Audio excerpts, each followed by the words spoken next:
Hi, welcome back to the Knitting in Green YouTube channel. My name is Claire. Today is going to be a look at pretty much everything I've ever knit. It's the season of the everything I knit in previous year videos, and since I've never done one of those, I figured I might as well just go through everything. So this is going to be pretty long, which, based on my track record is not out of the ordinary, but, the traditional, if you've got a beverage, that would probably be helpful. I love to knit while I watch other people do these. I hope that's what you're doing. Also, locomotion for my nails. Really enjoying doing my nails these days. I just wanted to show them off. Okay, sorry, I just get so distracted. And if you see me looking up, that's because I have my other monitor with my spreadsheet up there for posture reasons.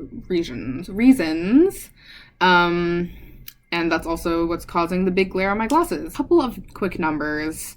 I'm going to hopefully in editing put maybe some more numbers that I forgot to compile at this point over here, hopefully. But I'm going to be going over 53 projects, I think. Some of those are garments, some of those are accessories. Pretty much all of them I still have in my possession, unless they were a gift. So this isn't including projects that I've created and frogged or created and donated, or projects that I've created and gifted a while ago. So I'm including some gifts from last year. But most of these are things that I've made for myself or for people I live with. So I was able to get photos and images, and I don't do the greatest job of taking notes on Ravelry or keeping detailed notes about the creation of a thing, or even the cost of a thing for a lot of projects, but I've done my best with the information that I have. It definitely gets more detailed as it becomes more recent, but I want to get into a little bit in terms of the money side of things. So that if that's not your thing, my apologies.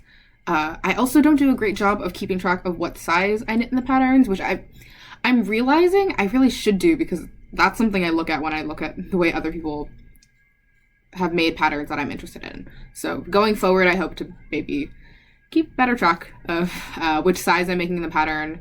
I generally have no idea what needle size I'm using for most of these pieces. I generally use what the pattern recommends, and I only sometimes watch, usually just for tests. So overall, for the 4 years that I've been knitting, according to these numbers, I started in early 2021, so about 4 years. I have spent $2,130.55. To be honest, I don't know if that is a lot or a little. Could mean anything. Who knows? That feels like a lot to me. Definitely more than I really should be spending on a hobby, but that's okay. Out of that number, $982.74 were spent last year. And I want to say that with the caveat of, in general, I attribute the cost to the date of the finished product. So I think that kind of changes information in a couple different ways. First, that maybe I purchased the yarn in 2022 or something and didn't use it until 2024. I'm still attributing that cost to 2024. And that also means that I attribute the entire cost of that purchase to that finished object, even if there's leftovers. So maybe I used leftovers from one project for another one. For that second project, the cost for the materials for whatever that is becomes zero. It's just easier for me that way. I don't really want to deal with percentages. And it's almost as if I'm thinking about it in terms of like purchasing a finished product, which, isn't the most perfect way to deal with information, but it's just kind of the way that I chose to do it, and it works fine for me. These numbers in terms of project cost, which is both yarn and pattern cost, some of it's approximate. I don't have a lot of the numbers for things I purchased a very long time ago. So some things, if the yarn is discontinued, I couldn't find the price for. So some of it's estimated based on comparable yarn, and some of it is based on, online listings, which might not be accurate to what I actually paid for the materials, if they were on sale, or if the place that I purchased it from doesn't have a listing online. But those numbers have helped me get an approximate cost per wear for that object, and I just think that's a useful metric to know. I'm not going to be trying things on right now, but I have ahead of time recorded try-on footage of all of these items, I believe. Excuse me. So I'm going to pop that over here. That's why I'm sort of seated more to this side. And yeah, this is going to suck to edit, but we'll see how it goes. So let's start with what I'm actually wearing. This is actually my first knitting project that panned out past like the first 5 rows. I think probably 2019, 2020 tried knitting, like garter stitch coaster, or a lot of those beginning projects that are just to teach you, the rhythm of motions and how the stitch is formed. But I really hated working on them because I didn't want, like this like ratty little coaster that looks like someone who's never knit before made it, which would have been true. So I actually decided to start with something that I would have wanted out of knitting, and that was a cable knit, like a completely all over cable knit vest with multiple different cable patterns. So it is in super affordable acrylic yarn that I can't remember, but probably only cost me like $10 for the whole ball. So I want to say I made it on 3.5mm needles, but it's been a while. I had no idea what I was really doing, so I can't say for sure, but yeah, I actually really like how it turned out. I mean, it fits okay. Obviously, I would be able to do better now, and I wouldn't make it in acrylic now just because that's not really what I prefer to wear, but I actually really like it. I don't wear it often, mostly just because I find that I sweat a lot in it because it's acrylic. But I would definitely revisit the idea in wool at some time if I was trying to write out a pattern for it. I think it was kind of ridiculous of me to go for, all over cables as a first project, but I think that is also kind of what helped me really enjoy knitting, because I really love working with cables now. And I think it gave me something that I felt like I couldn't get out of crochet, which is kind of where I started with yarn and handmade wardrobe pieces. I sketched out an idea of what I wanted to look like, so like thicker ribbing, the different types of cables approximately, and sort of the ways that I wanted the cables to travel, which helped me plan out how to do it. But I was really kind of freestyling it the whole way through. I made it bottom up, which in my head was an easier way to conceptualize a design, which I think still is true, especially if you don't know much about garment construction. And so it just kind of grew upwards, and I was just able to create the body. I think I did it in the round. I was able to just kind of build it from bottom up and sort of see where those lines traveled. It's probably kind of a miracle that it turned out in a way that I actually would still wear. But yeah, I think it's a really special thing because it kind of kickstarted my love of knitting. And I think you'll also see in the video that there is a matching hat in the same yarn, just because I wanted to use as much of it as possible. I don't really wear the hat that much because it sort of fits a little strange in terms of the brim. Like, I can never really get it to sit the way I wanted to, but that was crocheted because I was more comfortable with that at the time, and I knew it would use up a lot of the yarn. So I think it's a really cute look. I just don't reach for it just because it's not warm, or not too warm in a comfortable way that works for the winter, and then for the summer I just sweat a lot. But I think it's really cute. So maybe one day, if/when I learn how to write patterns, maybe I'll revisit this idea. My approximated cost for the materials was about $10, just because I wasn't totally sure, and no pattern cost, so the total cost was $10 for the vest. I have worn it approximately 27 times since making it. So that puts my cost per wear for the vest at 38 cents. And it took me 26 days to make. So pretty good on that. And then the hat, because I had already acquired the yarn, complete free project, so there isn't really cost per wear for that. And I've worn it 11 times in total, and it took me 2 days to make. The next project is the camisole number 2 by My Favorite Things Knitwear, which you'll see here. It was made in Loops and Threads Perfect Pair, which is a discontinued self-striping sock yarn, in the colorway 1030 Atlantic City.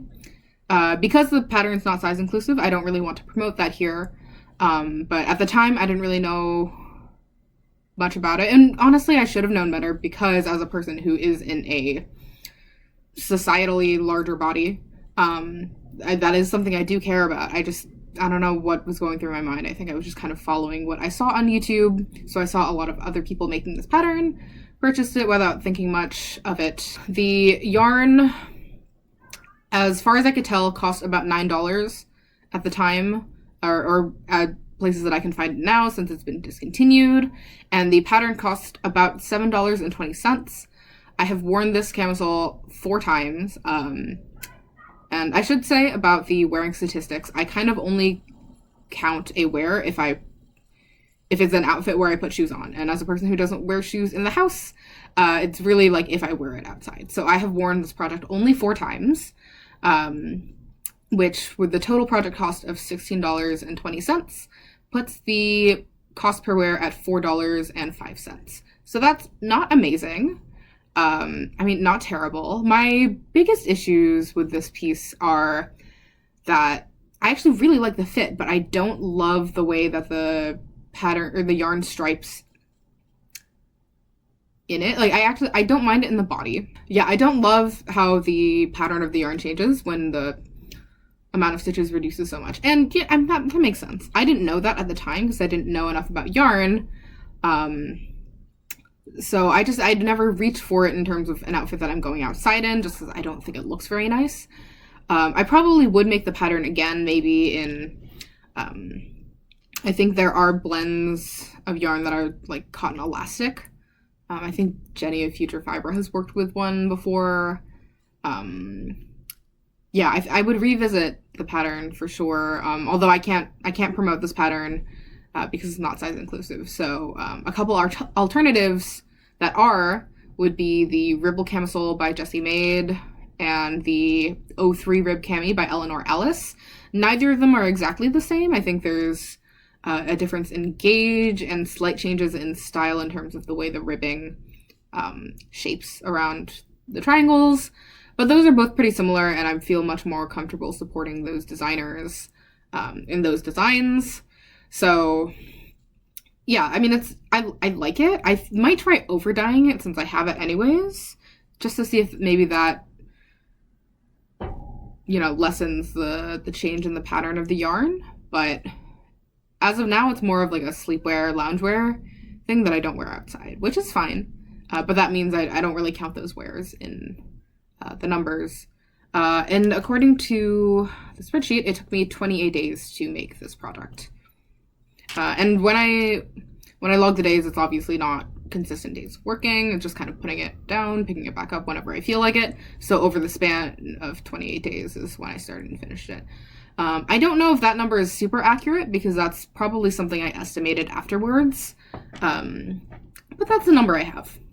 The next project that I have is this cotton cardigan.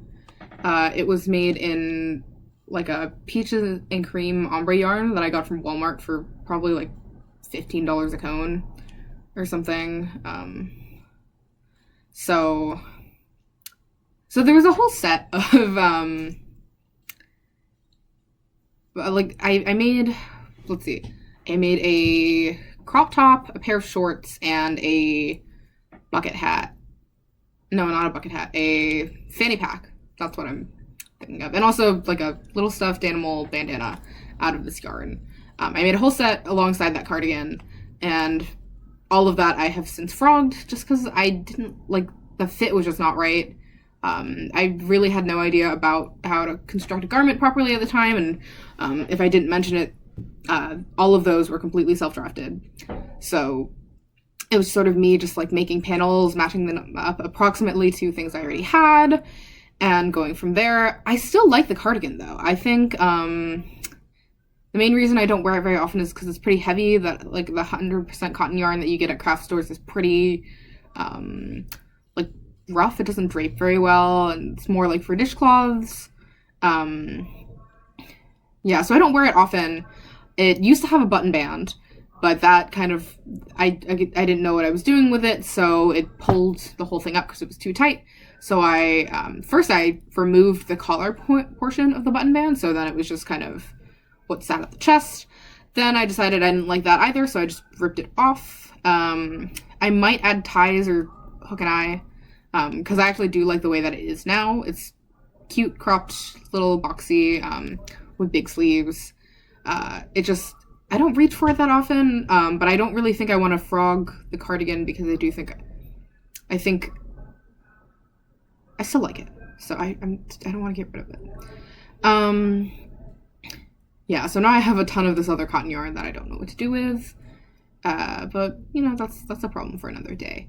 So the total estimated cost of this is about $20, just because I figure that's probably the cost for the amount of yarn I probably would have used for it. Again, I don't know the price of the cone of yarn anymore, so that's just kind of my estimate of how much I think it would cost.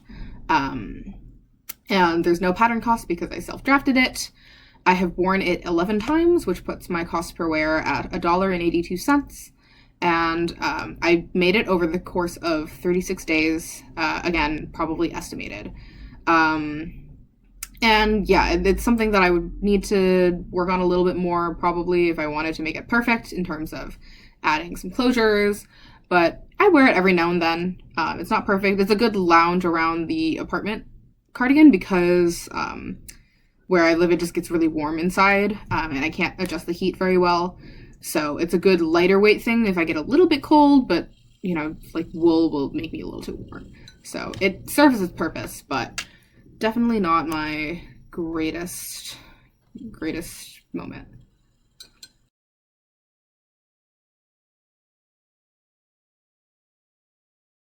The next project I have, I believe is also my most worn project, and it is the zipper sweater by Petite Knit. I made it in Patton's Classic Worsted in black. I think I used 6 balls of it. So that has put my yarn cost at $42. And the pattern cost was $7.20. Again, prices are all pretty approximate, especially with conversion rates for patterns. I'm just kind of going off what I was able to find on Ravelry because I don't have my receipts anymore. So the fit on it is not my favorite. I think I probably got tired of knitting the body and sleeves a little too early, so I probably could have extended them a little bit longer. I don't know that I had the yarn for that. I think that was one of my worries.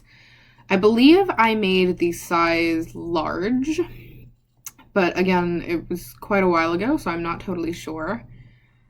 This was in 2021. I believe I finished this around Thanksgiving, if that gives you any kind of benchmark of how long that was ago.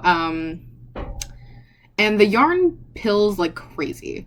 So it's really affordable and actually very soft and comfortable. It definitely pills, so you kind of get your money's worth there. I was worried that I would get bored with the stockinette, which is something that I experienced while making that cotton cardigan. And that you might find that to be a theme as we move forward. I tend to get bored with straight garter, straight stockinette. So I added horseshoe cables in the front area where the quarter zip happens, down both the sleeves and all the way down the back. I think that was kind of the perfect balance of still keeping it interesting. I think that made it a little potato chippy and making me want to just finish the next row and the next row and the next row. And yeah, I have worn this 72 times, and that puts it at the cost per wear of 68 cents. It took me about 21 days to finish. I think one of the reasons that this is one of my one of, if not the most worn knit I have is a that I made it a while ago, so it's had a lot of time to be in circulation. But because the material cost is low and because I don't really love the way it fits, it became a knit that I was really comfortable wearing in the art studio. So in places where I'd have to be dealing with paint, mica powders, dirt, like I was okay with getting it really ratty because I didn't really care about the condition it wound up in.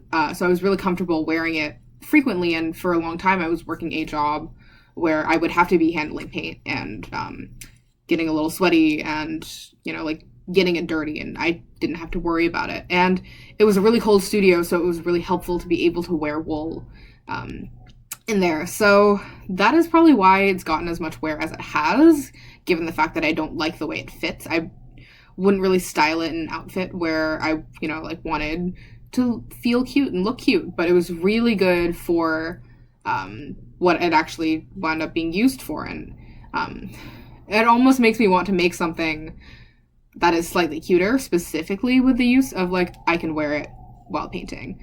But that feels like a lot of effort for something that I might completely ruin. So maybe not. But that's also why I still have it. I've thought about letting it go because I don't work that job anymore. And as it is, like, now I can choose, like, more painty outfits for when I want to paint.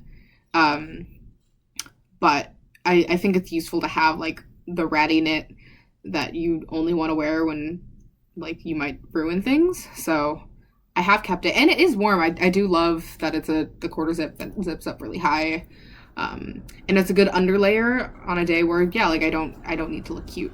So it serves its purpose. That's why I still have it. But I would definitely revisit the pattern, and I sort of have already. But I think even going forward, I would make another one in maybe a nicer yarn that doesn't pill as much. And with more yardage so that I can make it fit in a way that I'm more satisfied with.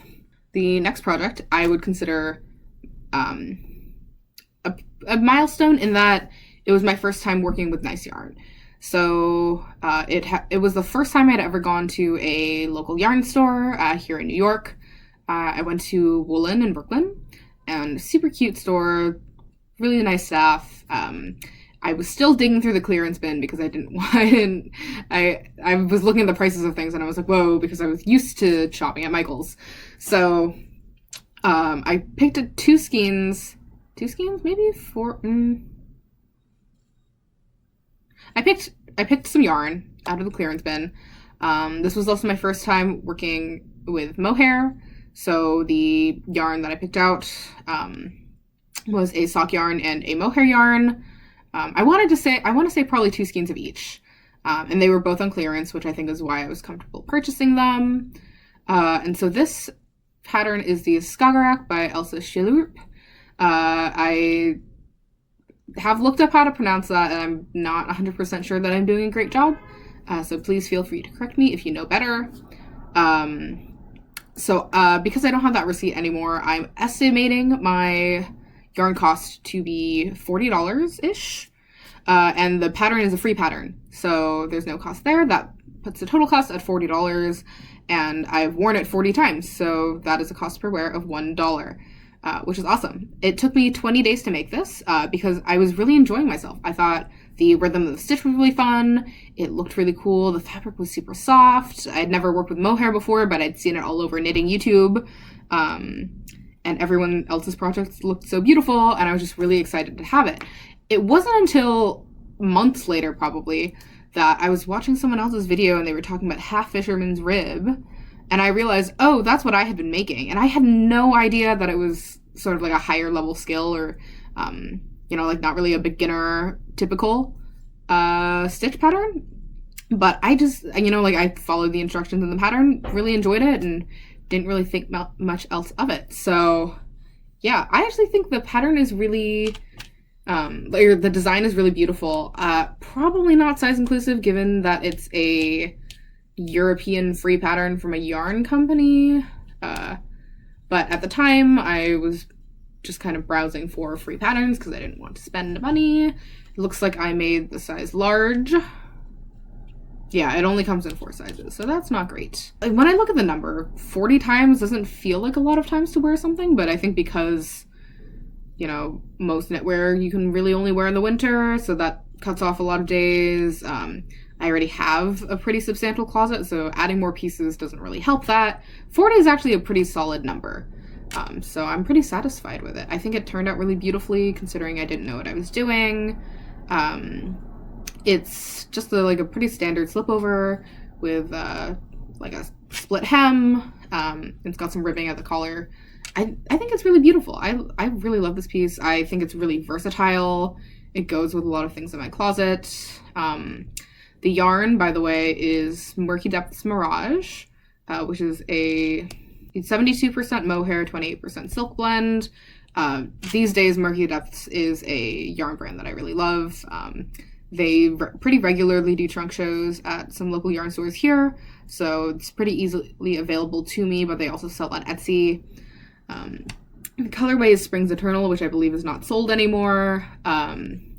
And the sock yarn that I used was Rhythm Knits Eleda Sock in the colorway Palm Sunday, and that's a 75-25 wool merino blend. Merino wool nylon blend, sorry. The next project, I really wanted to try different types of projects, so I cast on a shawl. This is the Butterfly Papillon shawl by Marinja Knits. And I knit it in 2 shades of Malabrigo sock yarn that I got from Downtown Yarns in New York City. The green is called Turner 801, and the purple is Zarzamora 863. So this one was interesting for me because it was my first project where I deliberately used garter stitch. It's not really something that I do a lot just because I usually don't like the look of it, but the way that this pattern is created is using short rows. So all of those sort of like undulating shapes are created with some pretty clever short rows. So it was a lot of counting and a lot of stitch markers, but I think it really paid off. I really love how it looks. It's a bit small, I think, and I knew it wasn't going to be like a schlanket type shawl, which I believe this is the technical term. So it's not super big, but I think it's actually very practical. I actually kind of usually wear it in more of, I think right now, like the Sophie hood is kind of the big thing, like the new Sophie shawl from Petite Knit. I kind of wear it in that way where I'll just drape it over my head and then tie it. And I use it more like a hood than I do like a shawl. But I think it's really pretty. I was just really enamored by the design. It's a bit of a pricey pattern at $15, but I think it's worth it because this kind of pattern is pretty difficult, I think, to conceptualize before you make it. So I think a lot of work probably went into making that pattern. So I think it was okay in terms of the price. I believe I used pretty much every scrap of the green with a little bit left over of the purple. But yeah, I've got a lot of work or wear out of this too. Also because I don't find it to be the fanciest. So I'm okay wearing it where I know like I'll get really gross and sweaty going down to the subway. The yarn cost I put at $60 because I actually purchased 2 skeins of the green thinking I would need both. I actually didn't, but I'm putting the cost in there anyways. Because that's how much I invested in the piece, I guess. And the pattern cost was $15, so the total cost was $75, which feels a little steep for me at that point. And I've worn it 61 times, so that puts my cost per wear at $1.23. And it took me about 38 days to make. The next pattern I cast on specifically to use the leftovers of those 2 yarns, and they are the Chrysanthemum Mittens by Heather Deserud, and the pattern was free, which was great. And I put in the yarn cost of the white yarn that I used, which is a Knit Picks, one of the Bear sock yarns. I think it's the one with cashmere in it. I put the cost at $15. I don't think I actually looked that up. I think I just approximated. So I don't actually know how much that yarn is. But I put the project cost at $15 because the pattern was free. And I have worn them 62 times, which means the cost per wear is 24 cents.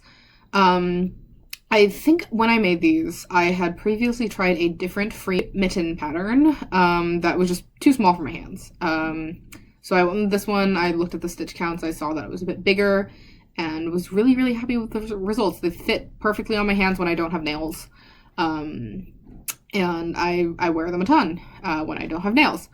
So I haven't worn them a lot recently, but I got a ton of wear out of them in the couple of years that I've had them. Definitely want to make more mittens, but maybe as gifts, because I have these ones and they go with enough of my things. I don't really feel the need for more. So maybe that's a good way to use scraps and make some gifts. But I think they're really pretty. It's like great free chart. I mean, in terms of mitten patterns, I don't know how much instruction you need in a pattern, but the chart I think was pretty clear. This was my first time doing stranded color work, which was really fun. And I do want to do more color work more these days. I've just started a project recently that has some color work that should be easy, but I have decided to make more complicated. Yeah, not too much to say about those.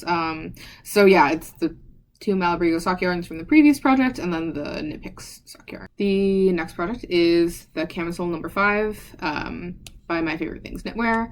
Like I said, it's not really a pattern that I can recommend to people because it's not size inclusive. So I would recommend instead, if you live in a rock and don't already know, the Ripple Halter by Jessie Made Designs. It has a very similar look. It's not the same, but I think you can modify it to have the same look if you really want to. And I think that's kind of the best equivalent. That is definitely size inclusive. So this was knit in, let's see. This is where I stopped compiling data because I got tired of doing it. So I'm just going to have to pull up all the individual Ravelry project pages. And awesome. I have no idea what yarn this was made in. It was an indie dyed sock yarn that was in the clearance bin at Argyle Yarn Shop in Brooklyn. So I have no idea, which is a real shame because I actually think the colorways are really beautiful. So the approximate cost I put at, for the whole thing, $43.20. I put the approximate yarn cost at $36, just I think looking at other hand-dyed sock yarns and accounting for the fact that it was probably on clearance.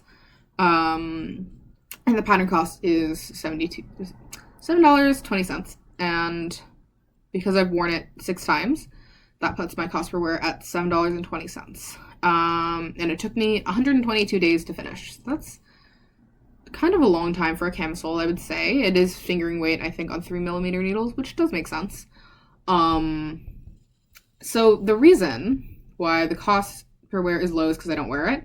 The reason I don't wear it that often is because I think I had knit the extra large, which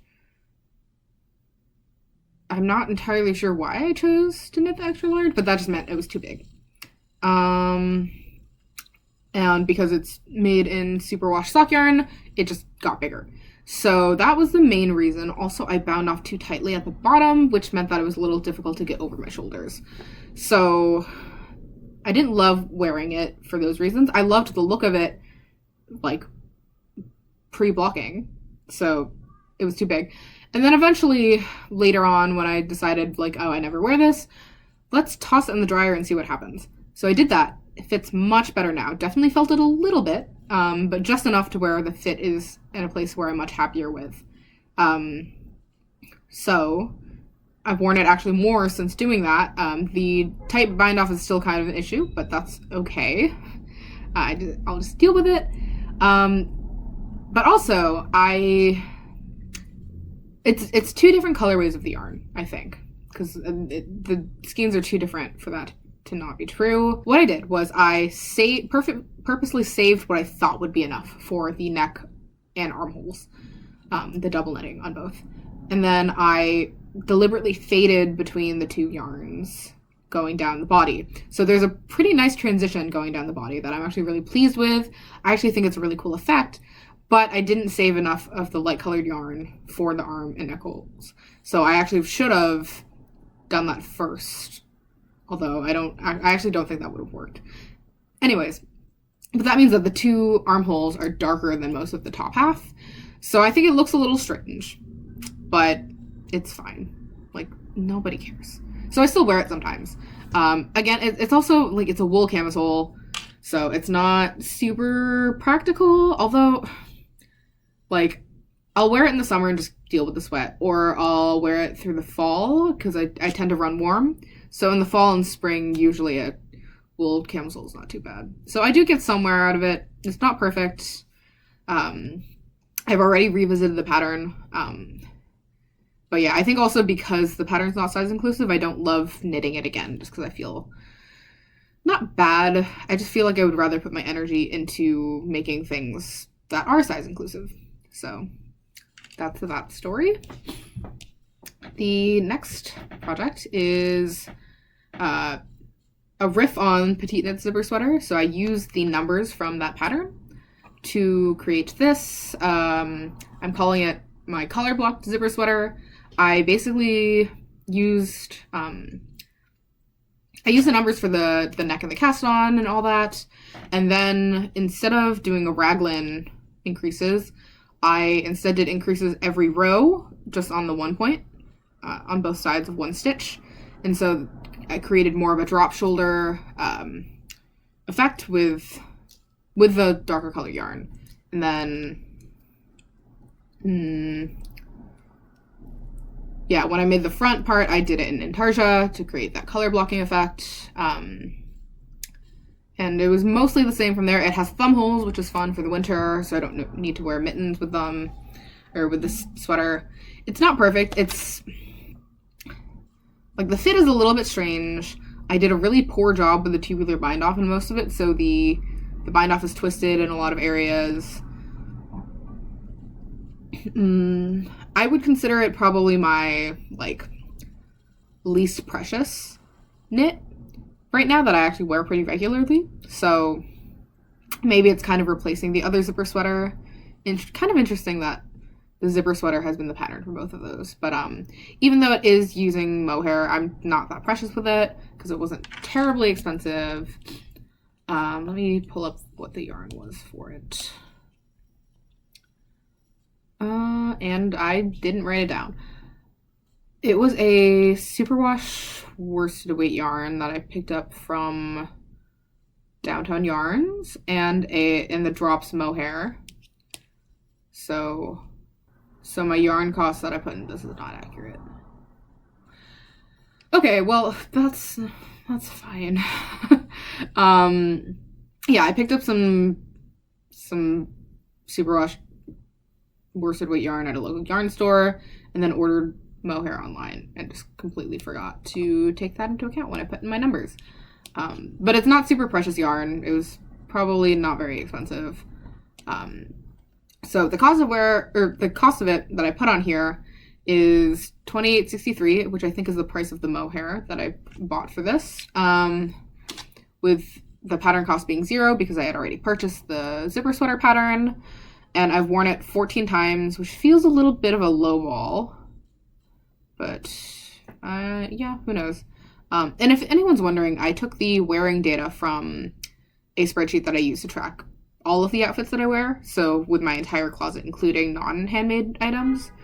If anyone's curious where those numbers are coming from. Yeah, I don't know how for sure accurate that is, because I tend to only update that spreadsheet like once every month and a half. And sometimes I don't remember what I wore. And it also, again, doesn't take into account when I just wear things around the house. So I have worn this around the house. Not this house necessarily because it gets warm, but when I visit other places that are colder, it's a good lounging sweater.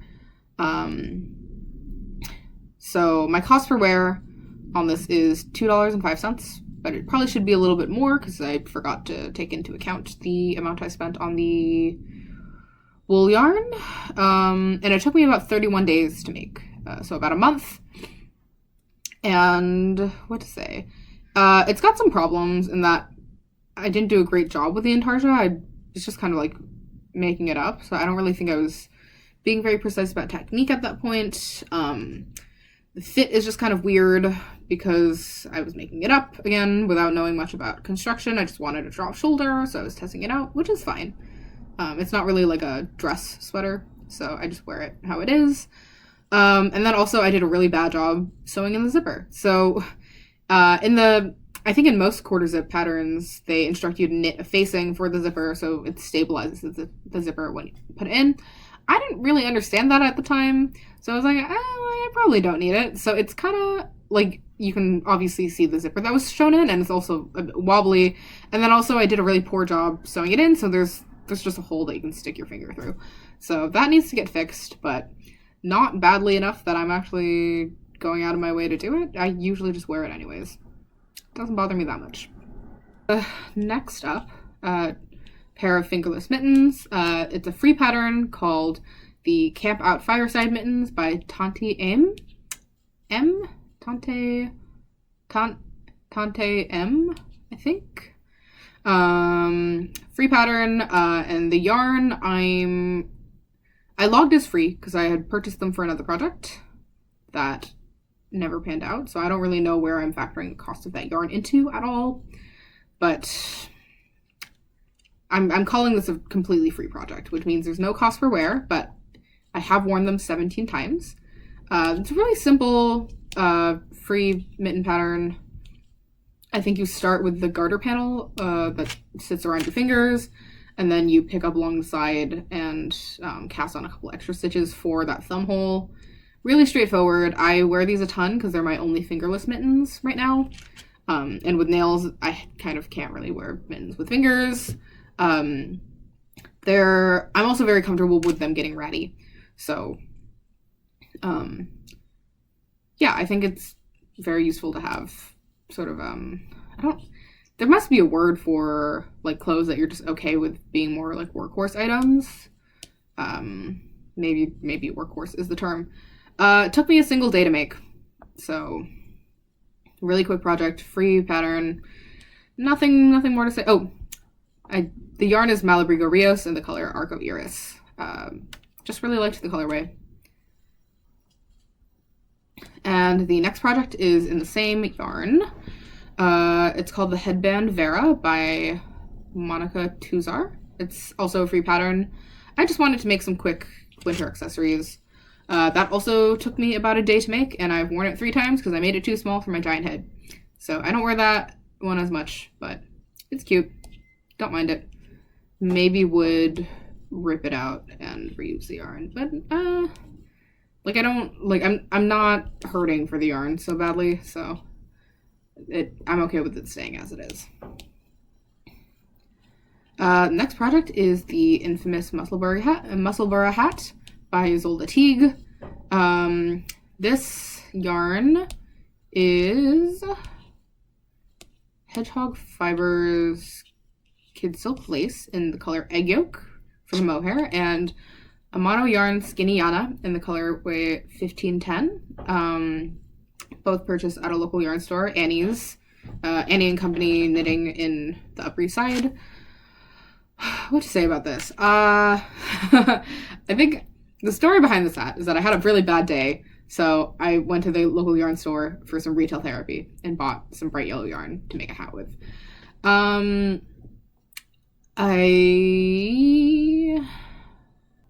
Okay, according to my Ravelry, I used 2 different needle sizes. I don't know why I did that.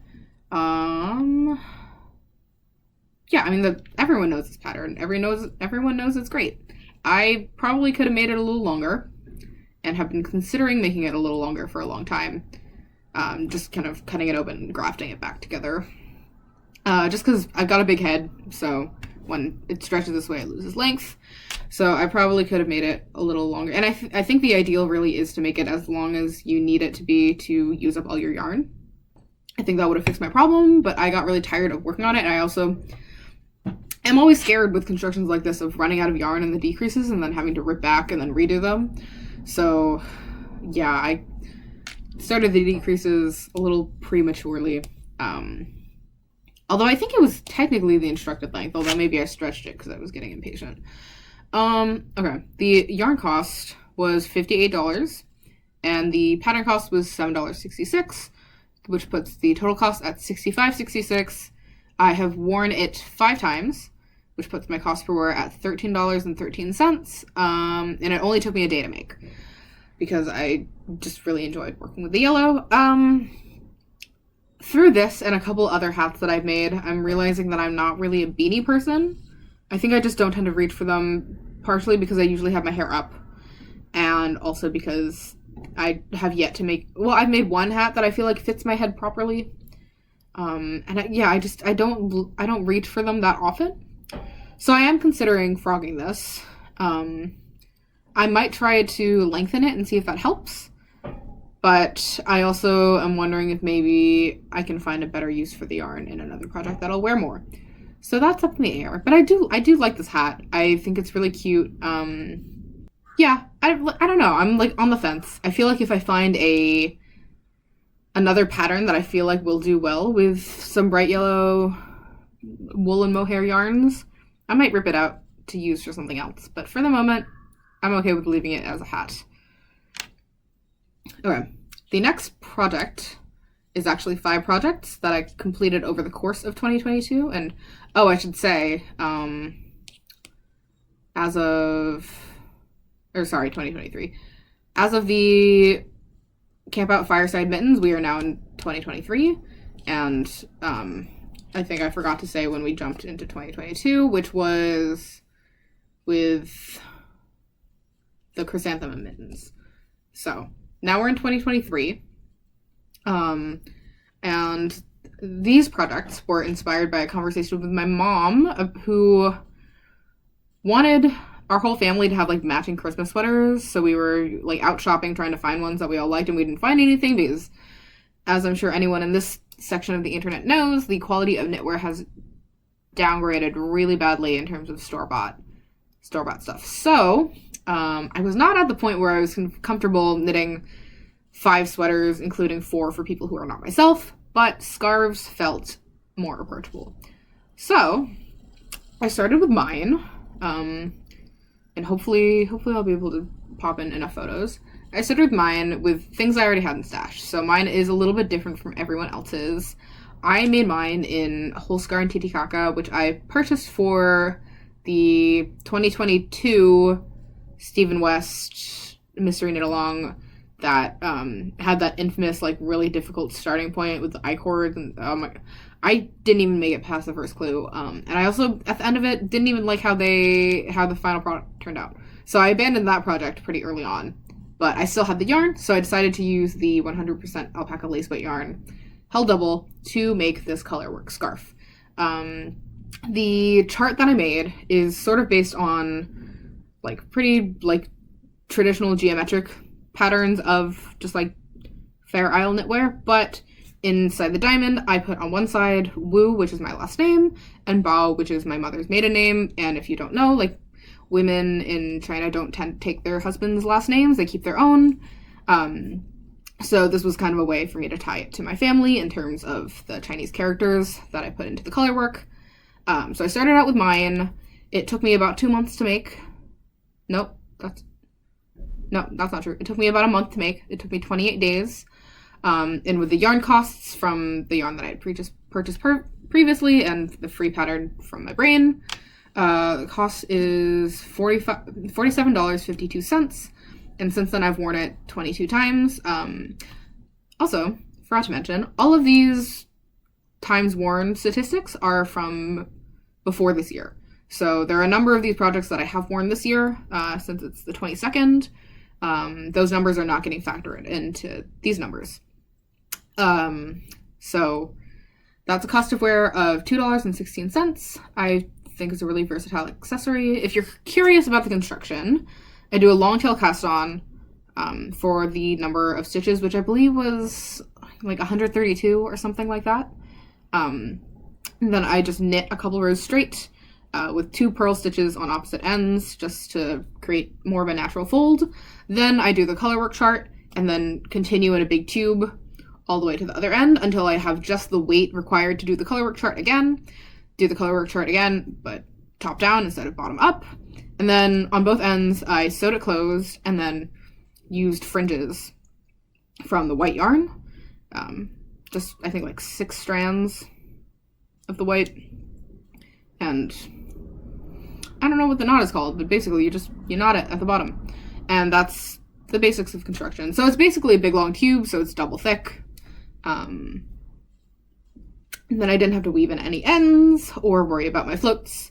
So that felt like the ideal construction of a scarf for me. I think the Berlin scarf that everyone's been knitting recently is like the same construction, except the fringe is done differently. And so after my proof of concept of mine, I placed an order for yarn for 4 more scarves. So 1 for each of my sisters, and then 1 for my mom, 1 for my dad. And because this was sort of like a collective gift for the family, I made my sisters pay for the yarn. So, but because of that, I'm still putting the cost of the yarn in terms of just if anyone's interested in what that would have cost. So the yarn that I chose for everyone else's scarves is the lang. Well,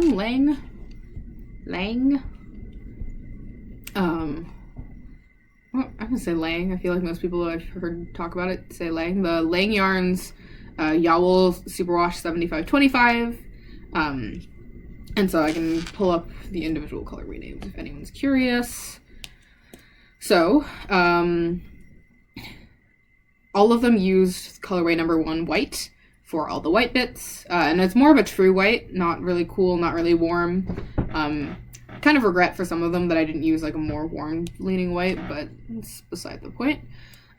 For the blue, which is my twin sister's scarf, I used the colorway, I guess I didn't write it down, but I'm pretty sure it's just blue.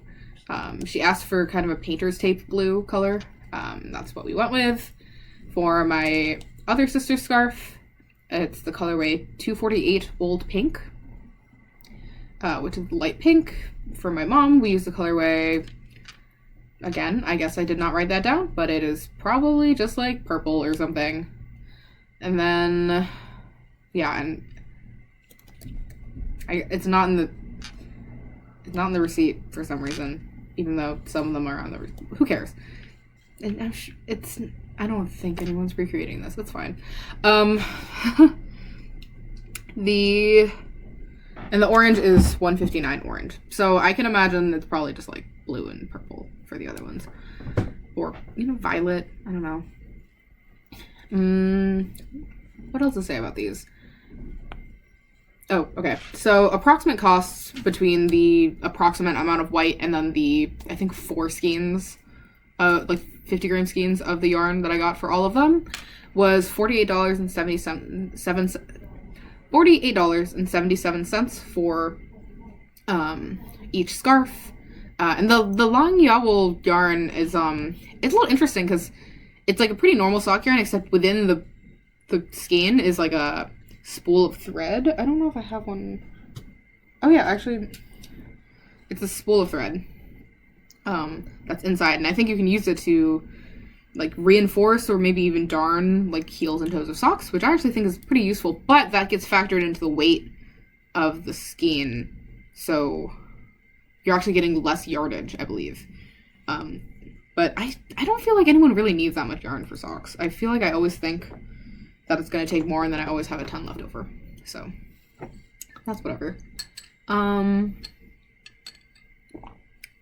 Yeah, I don't have cost per wear statistics for these because they're not mine, although I have borrowed a couple of them to match different outfits from them. But yeah, they're not mine. They were gifts, so I don't have cost per wear statistics. But in general, it took me like a little over a month for all of them, to make all of them. I mean, one of them it took me like 100 days because I wasn't really working on it. Another one took me about 20. So it's on average around a month, which is about the same as it took for mine. And the challenge was to make all of them within 1 year. So I did get really bored of making the exact same scarf pattern after a while, especially with the miles of stockinette tube. But it was useful to have pretty consistent like TV movie knitting on hand. And it was nice to make gifts. I don't really gift knit very often. So yeah, it was worth doing. Everyone seems pretty happy with them. And yeah, I've thought about making another one for myself in the same yarn as everyone else's, because mine is a little different. I think the white is more of an off-white, and it's 100% alpaca instead of the 75-25, and it's a little different, but like no one cares. And we've took one picture with all of us wearing them, and it does not make a difference. So those are my Woo-Ba scarves. If for whatever reason anyone is interested in getting that colorwork chart, I would provide it to you, although I feel like it'd be weird if you used our names on it too, so maybe like replace that with your own name. But yeah, it was a fun project, really simple concept. Got really boring to do it over and over again, but you know, once in a while for family, right? So the next project is probably my favorite sweater that I've ever made. Or if not, it's pretty far up there. So this is the Ingrid sweater by Petite Knit. I mean, I'm sure everyone's already seen this design before, but if you haven't, it is like all over texture with like some faux cabling, some eyelets, just like really fun, engaging stitch patterns. I had waited, I think, a bit after the hype kind of like died down, like the initial hype died down, just to see if I still wanted it, and I did. So I purchased the pattern and cast it on with yarn that I had in stash for other projects that didn't pan out. So I used some more Holst Garn Titicaca that I had purchased for the Stephen West make-along that I scrapped. That was in the colorway Wasabi, so I used one strand of that alpaca yarn held with Peter Pan Merino Baby DK, which I got on a like huge clearance sale at Wool Warehouse. So it was super inexpensive, and that was in the colorway 3040 Lime. And I believe that's a superwash 100% wool like baby yarn. So super cost effective, DK weight. And instead of mohair, I opted for the alpaca just because I didn't really want the fuzz. I felt like it would interfere too much with the stitch definition. And I'm really happy with that choice because I love the final product and how like beautiful that texture shows. So the total yarn cost was $51.88. Pattern cost was $7.20. That puts the total cost at $59.08. I've worn it 29 times, which puts the cost per wear at $2.04. And it took me 58 days to make. Yeah, I just want to check to see what size I made. Probably the fourth size, I think. I generally make the size that's just recommended by the pattern. And yeah, I think with Petite Knit, I'm usually the size L. So that's probably the size that I made. I'm realizing now that I did not provide the amount used for a lot of these projects. And I think a lot of them I probably didn't have. But for this one, I used 162 grams of the Holst Garn, which is 1417 yards or 1296 meters. And I used 575 grams of the Peter Pan Merino Baby DK, which is 1459 yards or 1334 meters. So definitely used a lot of yarn. I kind of treat those numbers in terms of yardage as like a benchmark for how much yarn I want to get for a project.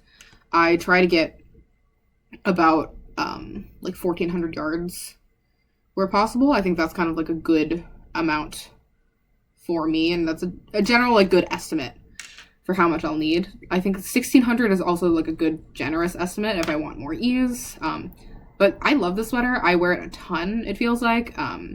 It's like just casual enough to where it doesn't feel fancy, but just fancy enough to where it doesn't feel like you're just throwing on a sweatshirt. I find it plenty warm, but not too warm because it's not fuzzy. It's really cool. Like people have asked me if it was store-bought, which I don't usually feel like something about, because I feel like most of my knitwear is more like special pieces, so I'm not necessarily going for an off-the-rack look, but it does feel nice that people feel like it is professional enough to where it could be off the rack. Definitely also messed up my tubular bind off on this. And I changed the neckline, obviously, to just a 1x1 rib crew neck instead of the higher neck that it calls for. And I know everyone mentions the decreases in the sleeve and how it's unclear. I definitely thought that was true, but I also don't think I cared that much. I think what I did was I just knit those lattice sections straight, and then I decreased in the garter bump row. So I think it really did not make a difference for me. I think, honestly, with most sleeve patterns, I just figure out, like, approximately, like, the rate of decreases. Like, if it says, like, X amount per X rows, that's what I do. But if it's in a pattern like this, I think it just matters more. Like, just get to the right stitch count you need for the next pattern, and I think it's fine. So I didn't really have an issue with that, although I know people have complained about that for sure. But yeah, really love that. I think it top 3 sweaters I've ever made for sure, if it's not number 1. Okay, next is the Ghost in the Orchard by Fia Coleman. This project is really fun. So, like I said, this was my first cable project, and I think I hadn't really done much cabling since then. So I really wanted to do something like really complicated cables, and Fia Coleman has like a ton of like really incredible cable knitting patterns. This just happens to be the one that I picked, and I think it's gorgeous. I really wanted to work with like a more varied colorway of the hedgehog fibers mohair that I used for that musselburgh hat. So I picked up a couple skeins of the colorway Monet, like the painter. Is it a painter? But I also just really like the colorway. It's like this really lovely like light blue with all these like speckles of like darker blue and like orange. It was really, really gorgeous. And yeah, like purples in there as well. And then I used for the main yarn Cascade 220 non-superwash in the colorway lavender, and it just like it created a really, really beautiful fabric, especially like in that moss stitch, and like the cable definition is really great. I don't think I did too much differently in the pattern than what was called for, except for maybe I did provisional cast on so I could get right into the cables, and then afterwards I picked up for the ribbing at the bottom, and I did it in the split hem with a slight overlap. It's not super clean. I don't really care. And I did a pretty tight bind off on the armholes and neck because I didn't want them to stretch out too much. So it's very boxy. It's got a lot of positive ease. And I might have done the ribbing a little bit extra long. And I blocked it pretty aggressively because I wanted those cables to like really open.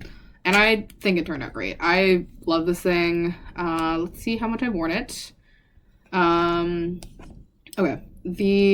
I spent $82 on the yarn. And $8 on the pattern, which puts cost at $90. I've worn it 11 times. So that makes the cost per wear $8.18. And I made the whole thing in 12 days because I enjoyed those cables so much. I was like knitting this on my commute to work. I was knitting this on my lunch break at work. I was knitting this when I got home from work. It was so much fun. And it has no sleeves, so I buy really fast. And it was pretty thick yarn. Let me see what the pattern called for. Yeah, it's an Aran weight pattern, so it like knits up really quick. Super, super fun.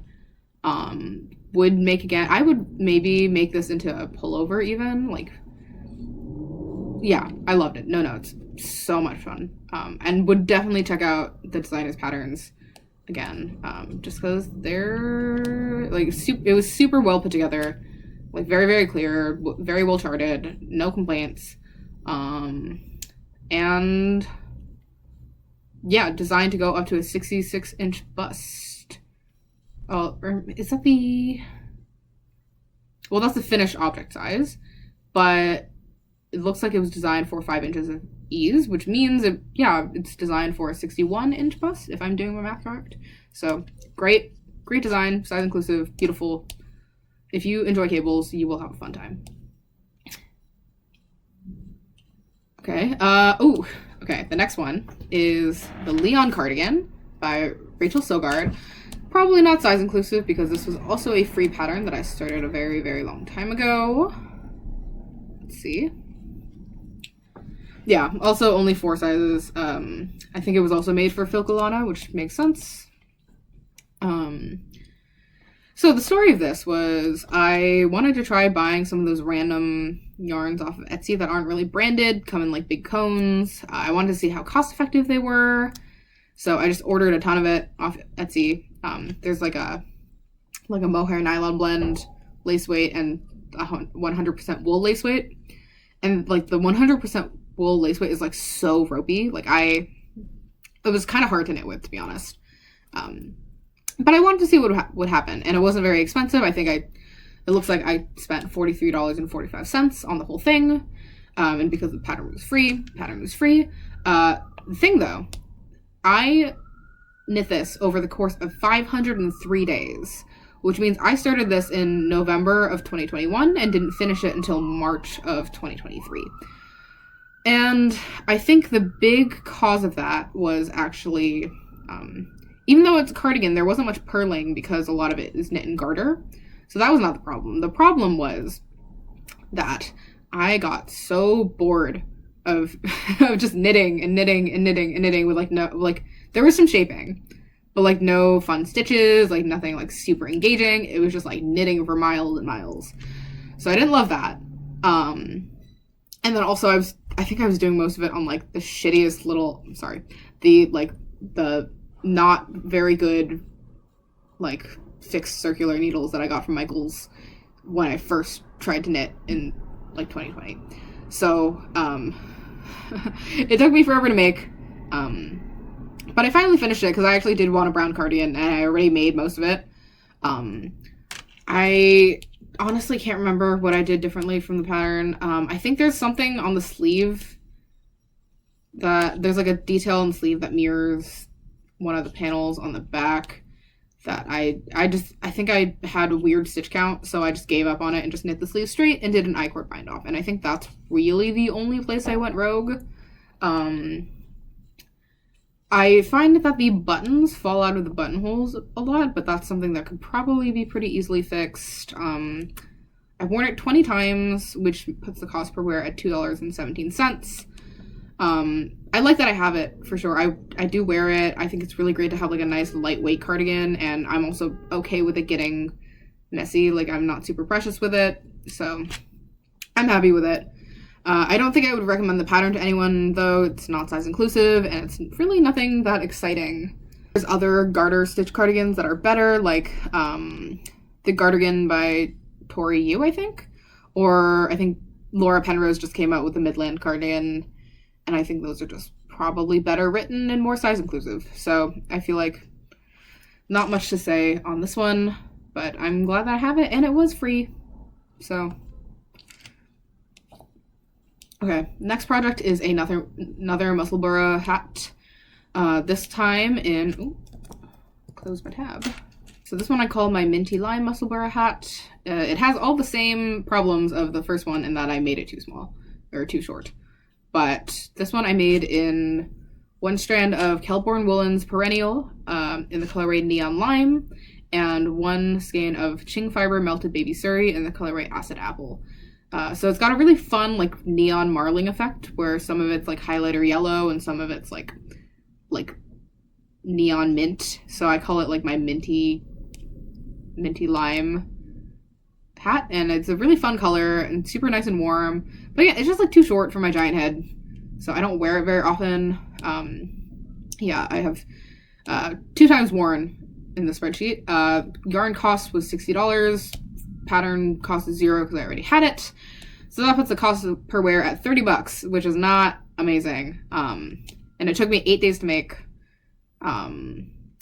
Yeah, again, I don't think I would go through the trouble of grafting this one unless that makes a big difference with the other musselburgh hat that I have.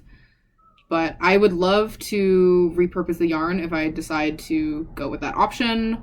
It's mostly a matter of just finding a pattern that would suit it. So the next project is definitely one of my favorite summer knits. And it is the camisole number 5 again, which, like I said before, can't recommend to anyone.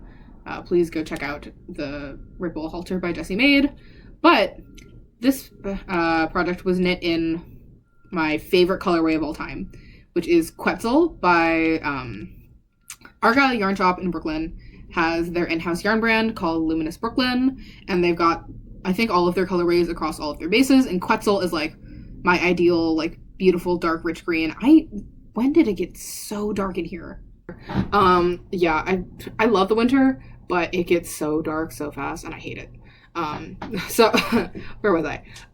Yeah, Quetzal, like gorgeous, beautiful, like rich emerald green colorway from Luminous Brooklyn, and it comes in like all of their bases. So I purchased 2 skeins at the time of their 2 skeins, maybe 3 skeins.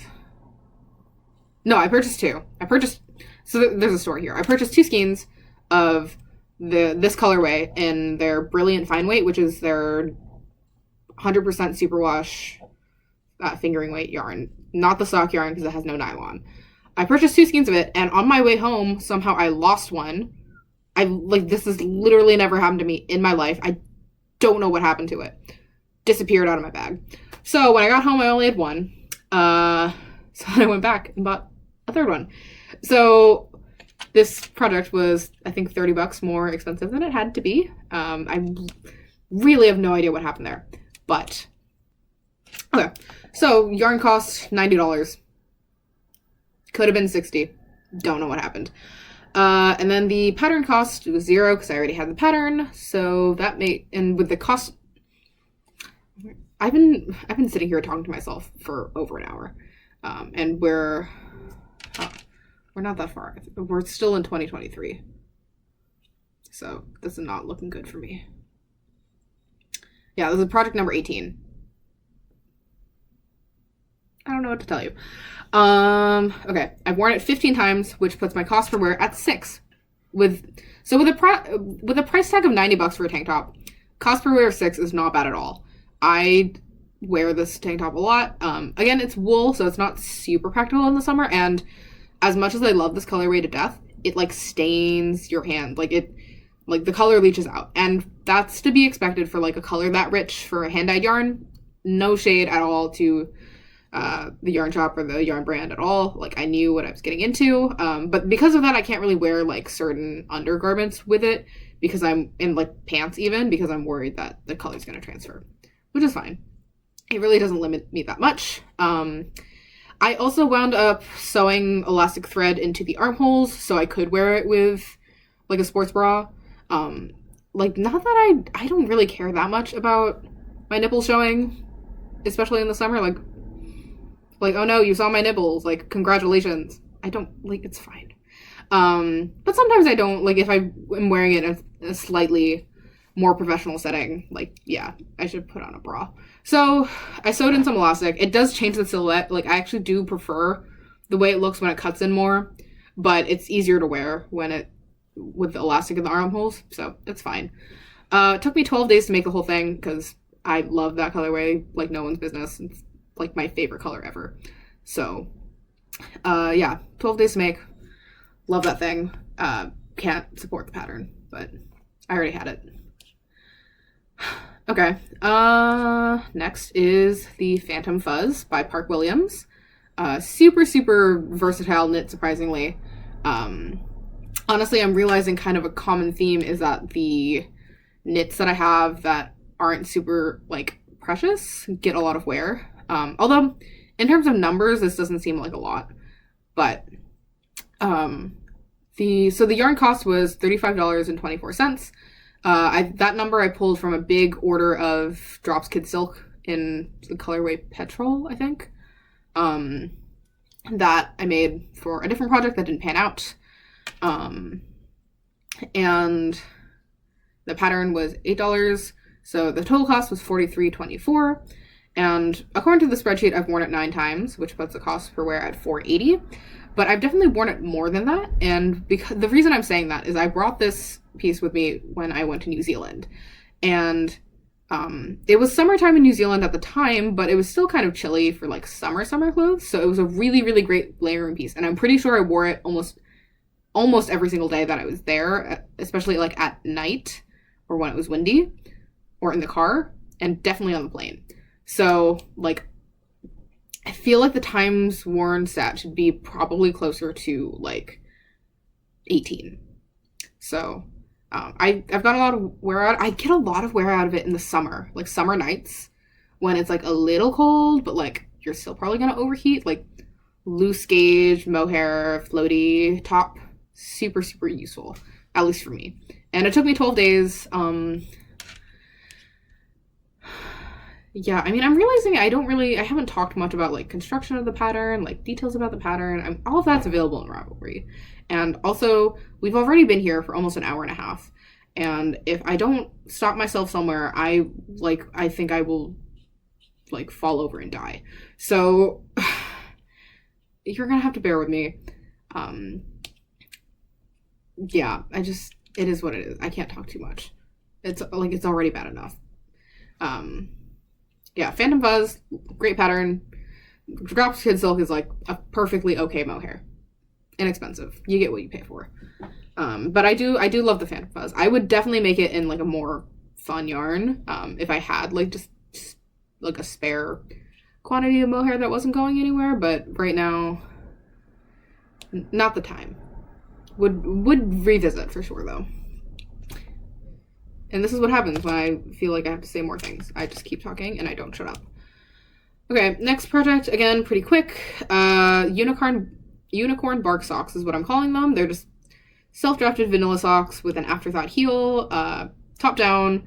I did a folded like cuff with the yarn over, knit two together, like picot hem. And then I just knit a big tube and then did a toe, and then I did an afterthought heel. Yarn cost was $18, possibly even less because I think I bought that yarn during the yarn crawl. So might have been even less than that, or maybe there wasn't a discount and I just bought it anyways.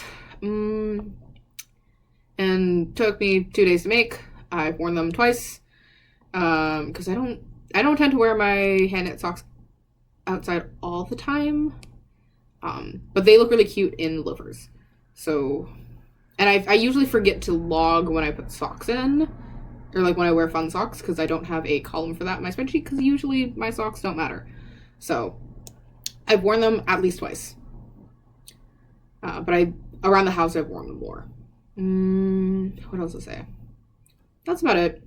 Pretty standard socks. I maybe made them a little too loose gauge, so I do definitely feel the stitches on my foot, so I can't wear them for like big standing days, but they're cute.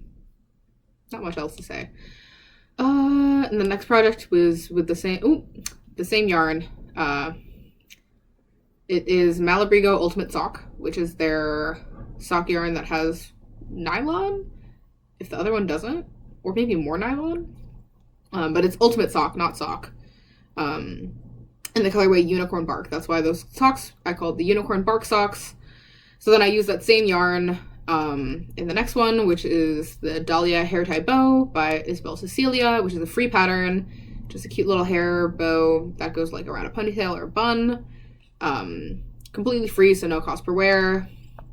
Did it in one sitting. I think I made it off gauge because I wanted it to be bigger, and obviously with no mohair. Not much to say there, just me trying to use up some yarn. Okay, the next project is my diaphonous raglan by Jessie Made Designs. And for that, I used more of the Drops Kid Silk in the colorway Petrol, which I just seem to have a never-ending stash of because I still have a ton of it left over. And I want to say, if this wants to load, Amano Yarn Skinny Yana. Again, in the colorway... This I don't know off the top of my head. Colorway? What colorway? Please tell me. 1513 Mangrove is the colorway, which is a pretty similar color to the Petrol, just a little bit darker, so you get a little bit of that kind of marling of the shiny silk, which is quite fun. Diaphonous Raglan by Jessie Made is a really fun pattern that originally has a deep V in the front and the back, and those like sheer mohair sleeves, and it's done with intarsia. It's really cool. I didn't really want the deep V in the back though, so I actually I like picked up along the sides of the V and then created like a panel that I just like knit onto those sides for like another sheer V in the back, and then I did the ribbing around the neck over the whole thing, which I think is really cool. I actually really love the way this fits. I generally don't like such a wide set raglan, but I love that like V neckline, especially when I kind of pull it more off the shoulder. And the sleeves are really fun. It's just like not super practical as a sweater because it's like I don't really know what temperature to wear. Like I feel like the sweater is like ideal if I was going to like a fancy dinner in the winter, but it was like indoors, so like I didn't need it for warmth. But like, when does that ever happen to me? So I think I've worn it twice, which is not terrible, and it wasn't super expensive. Yarn cost was $18 because I already had that mohair, so it was just the cost of the wool yarn, and then the pattern cost was $12, so cost per wear is $15. That's okay, but definitely would like to make more use out of this one, especially for like nicer occasions. Maybe I'll wear it to go see a play or something. And it took me 13 days to make, so really quick knit. Just don't get a lot of wear out of it, which is not my favorite thing, but also not the end of the world. Next one is the Pure Mesh Tank by James & Watts, and I made this in what's actually, I think, a yarn for weaving more than it is for knitting. But it's a pretty cost-effective cotton yarn. It's not like the softest cotton yarn, probably because it's not meant for knitting with.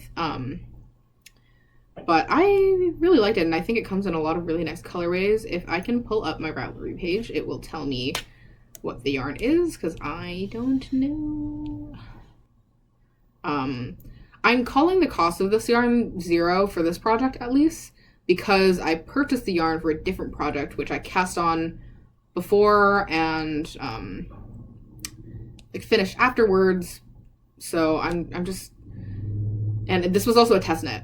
So was this my first test knit? I'm not sure. I can't remember. Definitely an early test knit for me though, if not the first. For James & Watts, who I've gone on record to say is one of my favorite knitwear designers for sure. I think they're doing just like really fun and like slightly edgy stuff, which is like and like really interesting things with color. I love their style a lot, even though it's like not super my style all the time. Also like the modular stuff that comes from James & Watts is like so gorgeous, and would love to make one at some point.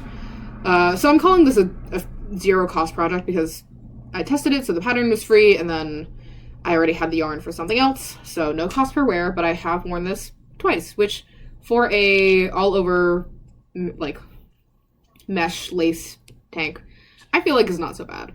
I actually think I maybe have worn this 3 times, but who's counting? I am counting. Okay, the yarn is Maurice Brassard 8-4 unmercerized cotton. And I'm pretty sure it's a weaving yarn, but I don't care. Who cares? There was one point where I bought like cotton cord from Home Depot for a crochet project, which turned out really ugly, but the idea was there. So, yeah, not much to say there. Really nice test knit process. I would love to put together like more fun outfits with this thing. It's just like during the summer, which is when I would wear this thing, I don't want to leave my house. So maybe next year or this year. Next project is using the same yarn, the Maurice Brassard 8-4, also by James & Watts, the dappled lace raglan. I bought this pattern as soon as it came out because I thought it was so gorgeous. So the cost of this project was $26.10 for the yarn and $8 for the pattern, which is $34.10. I've worn this 4 times at least. This is another thing that I brought to New Zealand with me, so I don't think those wears are logged. So that puts the cost per wear at $8.53. I definitely got impatient when making this. It took me 47 days, and I probably could have spent a couple extra days making the sleeves longer and the body longer because it's definitely cropped and it's definitely a bracelet length sleeve, which is not my favorite, but it is so gorgeous. And it's kind of killing me that I need to fix it to get more wear out of it because,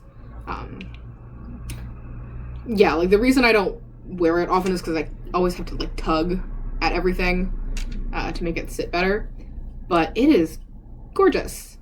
And I want to make another one in like wool or something even like flowier, or like alpaca. That'd be so gorgeous. Yeah, I want to make another one of these. The stitch pattern is super fun. This was my first time really doing much with lace other than the pure mesh tank. But this was my first time doing more of like a decorative lace stitch. I think it turned out super beautiful. I love the color. I just need to extend the sleeves. I'd be okay with leaving the body, but the sleeves are just too short. So that makes me not reach for it. But yeah, I like wore this to the Hobbiton in New Zealand, and that was just like a super fun memory for me. So yeah, I should fix it so I get more wear out of it. Okay, next I think is one of my most iconic projects, if I do say so myself, and it is the Big Bow Bonnet by Park Williams in this like gorgeous like neon green color. So much fun. And so the pattern calls for like two yarns held together, so you use the mohair on its own for the big bow, and I used a hand-dyed yarn by Lily Loops, who I think is based in Staten Island, and I met her at a trunk show, I met the dyer. I don't know the dyer's pronouns, but so the yarns are Lily Loops Kid Mohair Silk in the color Electric Grass, and Lily Loops Merino Silk Cashmere Fingering in an unlabeled colorway because I think it was a one-off skein. And I love this, and this is like my favorite winter accessory ever because I wear a ton of color. I feel like it goes with everything, even though like it kind of goes with nothing, which makes it go with everything. When I like have my bangs styled more bangy, looks super cute. Even when I don't, I look like an egg, but I look like a cute little egg with a big bow, so like who cares?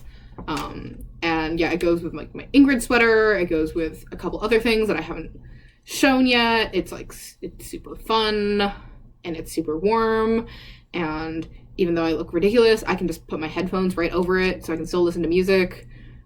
Even though I look like an idiot, but like who cares, because you're wearing this fun little bonnet. It's the best. I think I'm gonna have to turn on a light because it's really getting dark. That made no difference, but it's gonna keep getting darker, so we're just gonna have to deal with it. But yeah, Big Bow Bonnet by Park Williams. Park Williams is awesome. Like super fun, eclectic designs.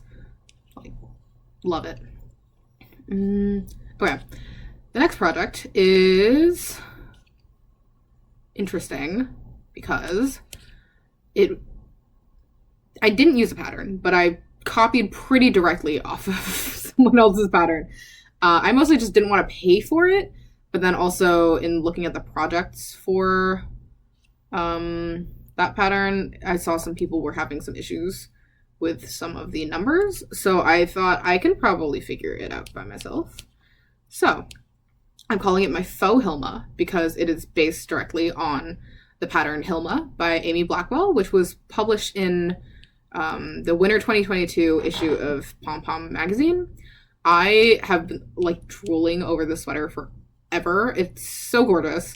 Like the all over color work in these like clean, like stripy lines, so gorgeous. Similar is like the Rumble Raglan, I think, by Lydia Morrow. Just like the style of knit is so gorgeous, and I had never done all over color work for a garment, so I really wanted to give it a shot, even though it's like barely color work because it's so simple.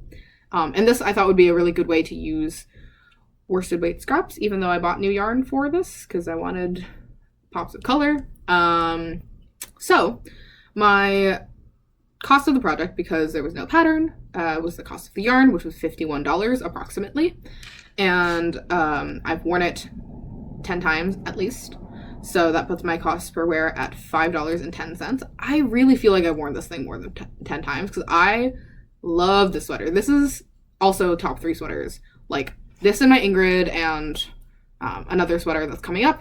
Like, take turns being my favorite sweater of all time. I love them so much. And yeah, it was just really engaging to switch between all the colors and like play with them and also do the increases. I love like when a raglan sits further inside. I know that's not really the ideal fit for most people, but like I have big arms, and so that gives a lot of room in the arm while also having like a form fitting on the torso. And like I kind of love that look, and so I did all like the waist shaping, and this is like definitely a negative ease sweater, and I love it, and it looks so cool, and everyone's always like I feel like when I wear this out I get like a good grade in sweater, which is both something normal to want and possible to achieve, you know, if you know the tweet. But yeah, I love this thing. I wear it to death in my head, even if it's not reflected in the actual numbers. I think it's one of the best things I've ever made, and it took me 41 days because I just wanted to work on it all the time. And yeah, it uses scraps like the purple is from my Ghost in the Orchard. Most of the darker parts are Malabrigo Arco Iris. Yeah, it's just like super fun, and like I would consider making maybe another, not exactly the same one, but like something on this concept. Like Lydia Morrow, who did the Rumble Raglan, has other patterns with like similar, very simple color work, and like I would totally borrow that concept, but with like the same silhouette. I think if there was anything I would edit about the sweater, it's that I did the rolled hems just because everyone was doing rolled hems and I wanted to see how I felt about it. I don't love them on this, but I can also just like fold them in and just sew them down, and that would not bother me. So also, it's a little hard to get over my head because the neckline is kind of small, but that makes it fit really tightly against the neck, which I love the look of. So I'm willing to like have to take my glasses off to put this thing on because I love it that much. And that was my last project of 2023. So that leads us into last year, 2024, which is great because I've been here for a while. So this is gonna, yeah, I've been here for a while. Okay, my first project of 2024 was the Elisabeth blouse by Petite Knit, using yarn that I had freshly carded with me back from New Zealand. So this is made in Wild Earth Yarns Aspen 4-ply, which is the one of the yarns that was pointed out to me by the shopkeeper when I asked what would be good local yarn that I wouldn't be able to get other places. So it's a Polwarth yarn blend, or maybe 100%. I don't know why I'm like guessing and making things up when I can literally just look at it. Yeah, 100% Polwarth yarn. And it's woolen spun, which I had never worked with before. I was only able to get 6 skeins of this, which is about 300 grams, which is a little less than I normally would like to get. So because of that, I tapered it at the waist and tapered the sleeves a little more than I might normally. But I'm pretty happy with this. I think I don't love that I did the folded hems instead of the ribbing, because I thought it would match the finishings of the collar a bit more to do a folded hem, but I think I've stitched them down too tightly, so I would love to, at some point, go back, unpick that that bind-off edge and redo it a little looser, just because I find that it, like, puckers in a way that I don't love. Other than that, I really love it. I think it goes with a lot of my winter accessories, like the chrysanthemum mittens and the butterfly shawl. And I also wear it a lot under these skagerrak as like a layering piece, so if I really need to be warm, I can double layer it, and I think that looks really, really nice. It's really great for more of like an office setting, which like for a while I was working in more of an office setting, so I think it was pretty perfect. And the yarn cost of this is pretty approximate because of the conversion rate, and so I put down that the yarn costs about $45.42, with the pattern costing $6.21, according to what the receipt for this I had. I don't know, like, I don't think that's what it says on the pattern page, but I paid $6.21 for it, so maybe there was a sale of some kind. And I've worn it 7 times, so the cost per wear is $7.38. And it took me 22 days to make, so I was really motivated to use the new yarn from New Zealand and like get this first project of 2024 out of the way. The next project is my Year of the Dragon bonnet. This is another self-draft piece in honor of Lunar New Year. I was born in the Year of the Dragon, so I really wanted to make something to celebrate that. If I had more time, I would have made a sweater. I did not have enough time for that, and I also didn't have the yarn for that. So I pulled out some whole scarf Super Soft out of stash that I had purchased for another project, but I was pretty confident I would have more than enough. And I knit basically a long stockinette rectangle with 2 triangles on the end. And so that's kind of the shape of the bonnet, and then 2 long I-cords at the bottom to tie into a bow. I would love to find some big jade beads to put at the bottom. That was kind of the original vision. I'll see if I can put the original pixel drawing that I did to conceptualize it. I think, yeah, like, I wanted to have some beads at the end. I just don't have them on hand. But, you know, maybe, like, I'll stumble onto some at a marketplace. And then I duplicate stitched a dragon across one side, just one, using the leftover yarns from the yellow musselburgh hat, so the Amano yarn Skinny Yana and Hedgehog Fibers Kid Silk Lace. So pretty self-explanatory. I put the total cost as 0 because I already had all the yarn in stash for other projects, and there was no pattern. And it says I've only worn it twice. I think that's a little inaccurate, but because there's no cost for the project, there's no cost per wear, and it only took me 2 days to make. The next project I would consider my biggest failure in knitting, and that's my arched gusset mittens by Pearl Soho, which is a free pattern. The yarn is Malabrigo Rios in the colorway Candombe, which I had purchased for another thing that I ripped out, so I am logging the cost of $17 to this project. And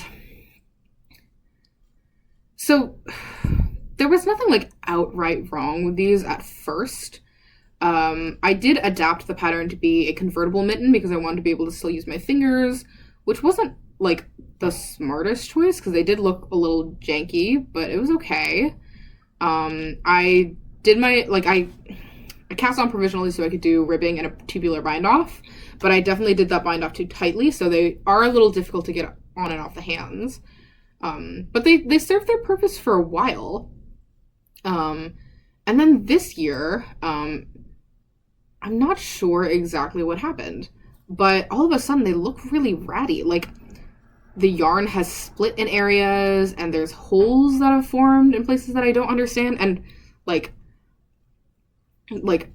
I put my hand in one day, and without nails, mind you, like, it's not like I poked a hole into my mitten with, like, my claws, which, you know, is a worry that I have, which is why I want to make some fingerless gloves. I poked my hand, and my thumb just, like, went through the side of the thumb hole, because there's like a giant hole in the thumb, and I have no idea what happened. There's, like, no evidence of, like bugs anywhere, and, like, I've had carpet beetles in my apartment, which is scary, and it's fine, that's resolved now, but, like, no sign of them being anywhere near, like, the one mitten. So I have no idea what happened, but, like, I don't know. Like, I've never experienced this yarn doing this. I've never heard anyone talk about Malabrigo Rios being, like, particularly delicate, and maybe it's because I ripped out a project that used it before or something. Like, these mittens have not held up. And that's crazy because I've only worn them, according to the spreadsheet, like, 9 times. And the other one's fine-ish. Like, it's still, there's, like, frayed bits, but it's, like, the right-hand mitten is, like, in really bad shape, and I don't know what happened. So, I don't really know what to do about that. I don't feel like they're worth the effort to salvage. So, like, maybe I will try and felt them down into dryer balls or something. I just, like, I don't know. I'm not pleased about it, but also, like, it's not the end of the world. I can just make new mittens, and that's probably what I'll do. But I just, like, don't really understand what happened there. So, whatever. Next is my watermelon kitty hat. This is also self-drafted. I did a Judy's Magic cast-on at the top and just knit down, and then I did some short rows to lower the back, and also did some short rows to create the ear flaps, and then did an I-cord for the ties. Pretty straightforward construction. The yarn is Jamie Harmon Rainbow, which I picked up from Downtown Yarns, and it is a 60% wool, 20% 20% Angora and 20% alpaca. And it is so soft and like delicious. It's, I think, a bulky weight yarn, which is not really a weight that I work in often, but I felt like it would be good for a hat. And I said earlier, like, I don't really think I'm a beanie girl, but like this hat I think looks so cute. Like, beanies make me feel like an egg, and again, it could be a fit issue, but this hat makes me feel so cute, and maybe it's because it's got the little kitty ears, and maybe it's because it has the ear flaps and ties, but this is like definitely by far my favorite hat I've ever made. And I would definitely make another one, maybe in like a solid color, maybe using scraps, but I see the appeal. Like, I think I saw a lot of people doing crochet cat hats. I was like, I can do that with knitting, and I think it's so freaking cute. Cost of the yarn was $40 because I bought 2 skeins. Did not need 2 skeins, I only needed the one. And no pattern cost, so that is a cost per wear of $10 because I've worn it 4 times in 2024, but I have worn it a couple more times since then, so cost per wear is just going down by the day. And it only took me 1 day to make. Super fun, super quick. Love it, love it, love it.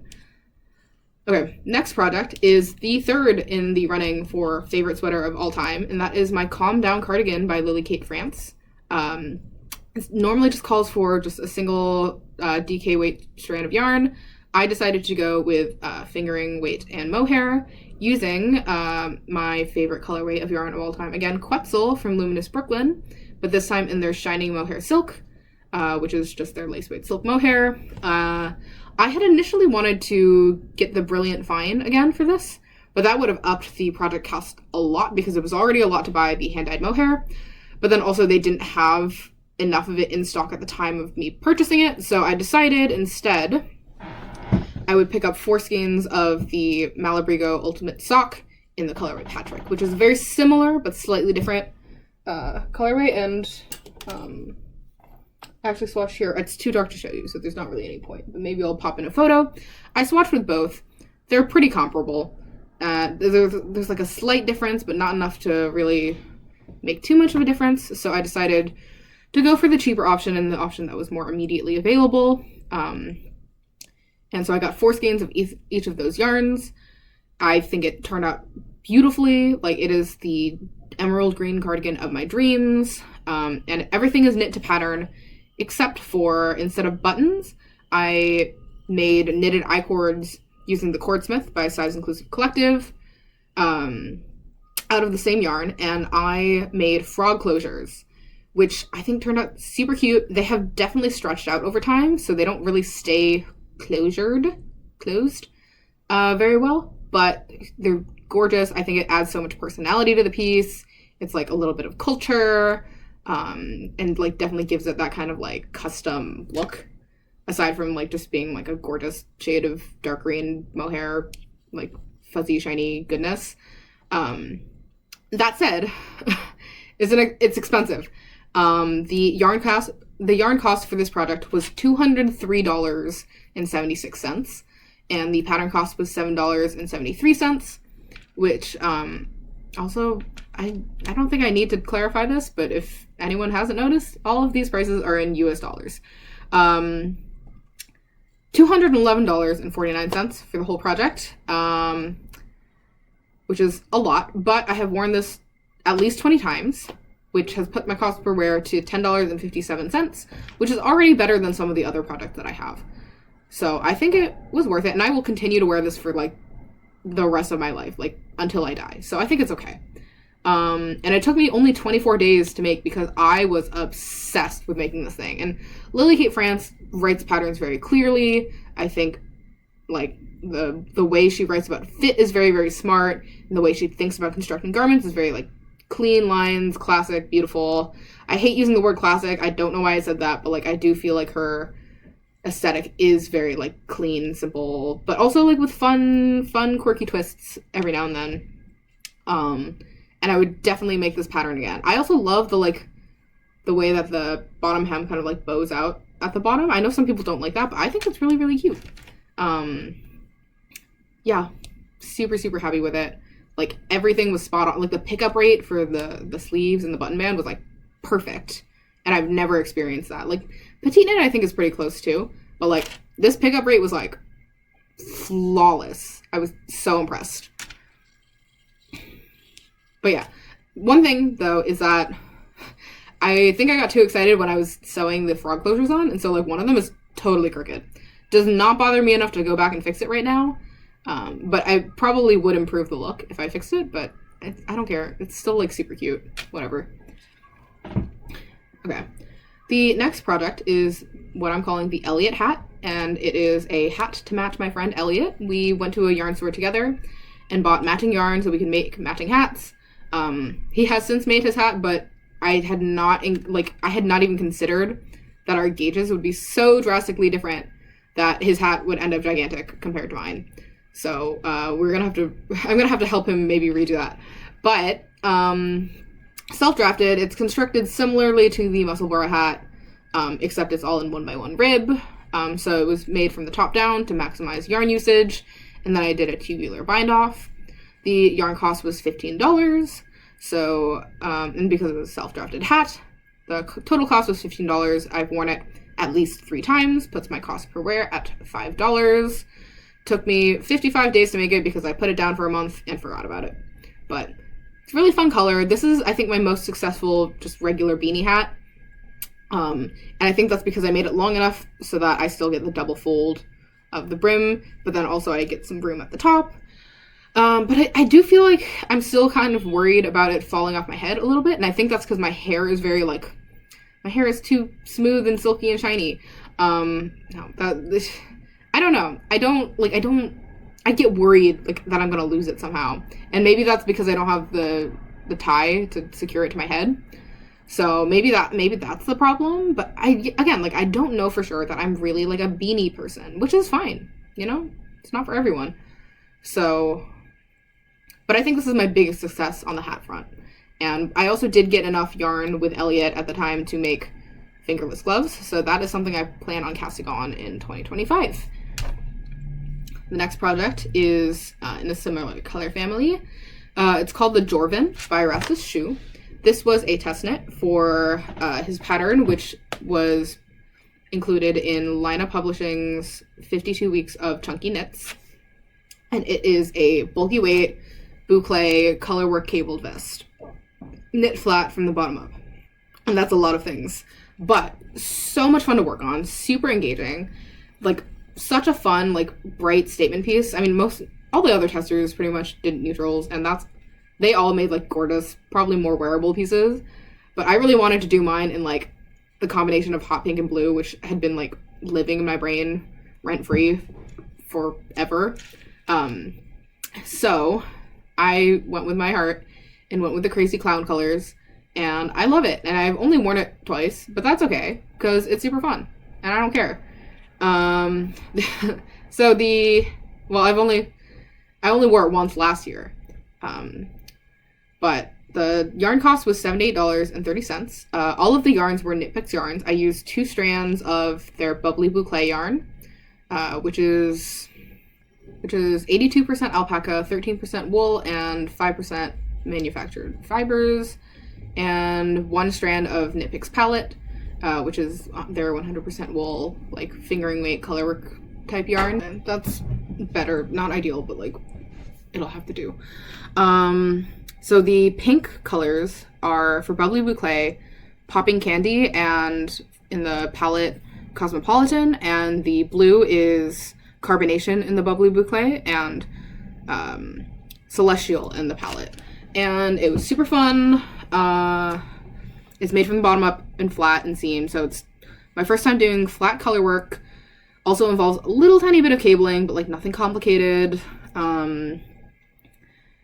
Yeah, it's huge, and I love that. It's, like, long enough to, like, kind of be a dress if I had, like, the right, like, safety shorts to wear under it.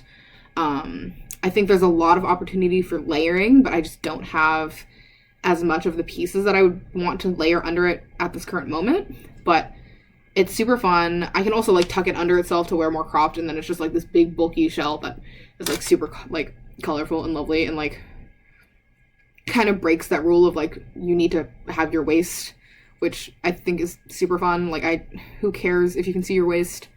I think it's super fun. I love it. It's like it's like so unwearable in a lot of ways to where it like circles back into being wearable. You know, like I just love it. So not much else to say on that. I mean, Rasta Shoe also like super underrated designer out of Taiwan, and just like making like really like just like slightly different pieces, and I think it's awesome. Okay, the next one is the ribbed turtleneck tank, which was also a test knit, this time for Jessie Made Designs. I made mine in Linus de Nord soft lino, which is 80% linen, 20% cotton. It's a chainette style yarn, and I spent $26 on the yarn, and I wore it 4 times. I've worn it 5 times, which puts my cost per wear at $5.20. It was a test knit, so there was no pattern cost. Took me 27 days to make this as well. Really straightforward, just 2x2 rib, and Jessie Made is always very smart about fit and construction. This was my first time working bust darts, even though I did the smallest amount, so it's not much of bust darts, but it was really interesting to learn the technique because I'd heard about it but never really, like saw it in action, and so that was really fun. I would definitely revisit the pattern, even in like wool yarns, maybe for like a winter layering moment. I think that'd be really cute. And not much else to say there other than like great pattern, great designer, super fun as always. The next project is, I think, my favorite summer project that I made, and it's what I'm calling my backless boat neck tank.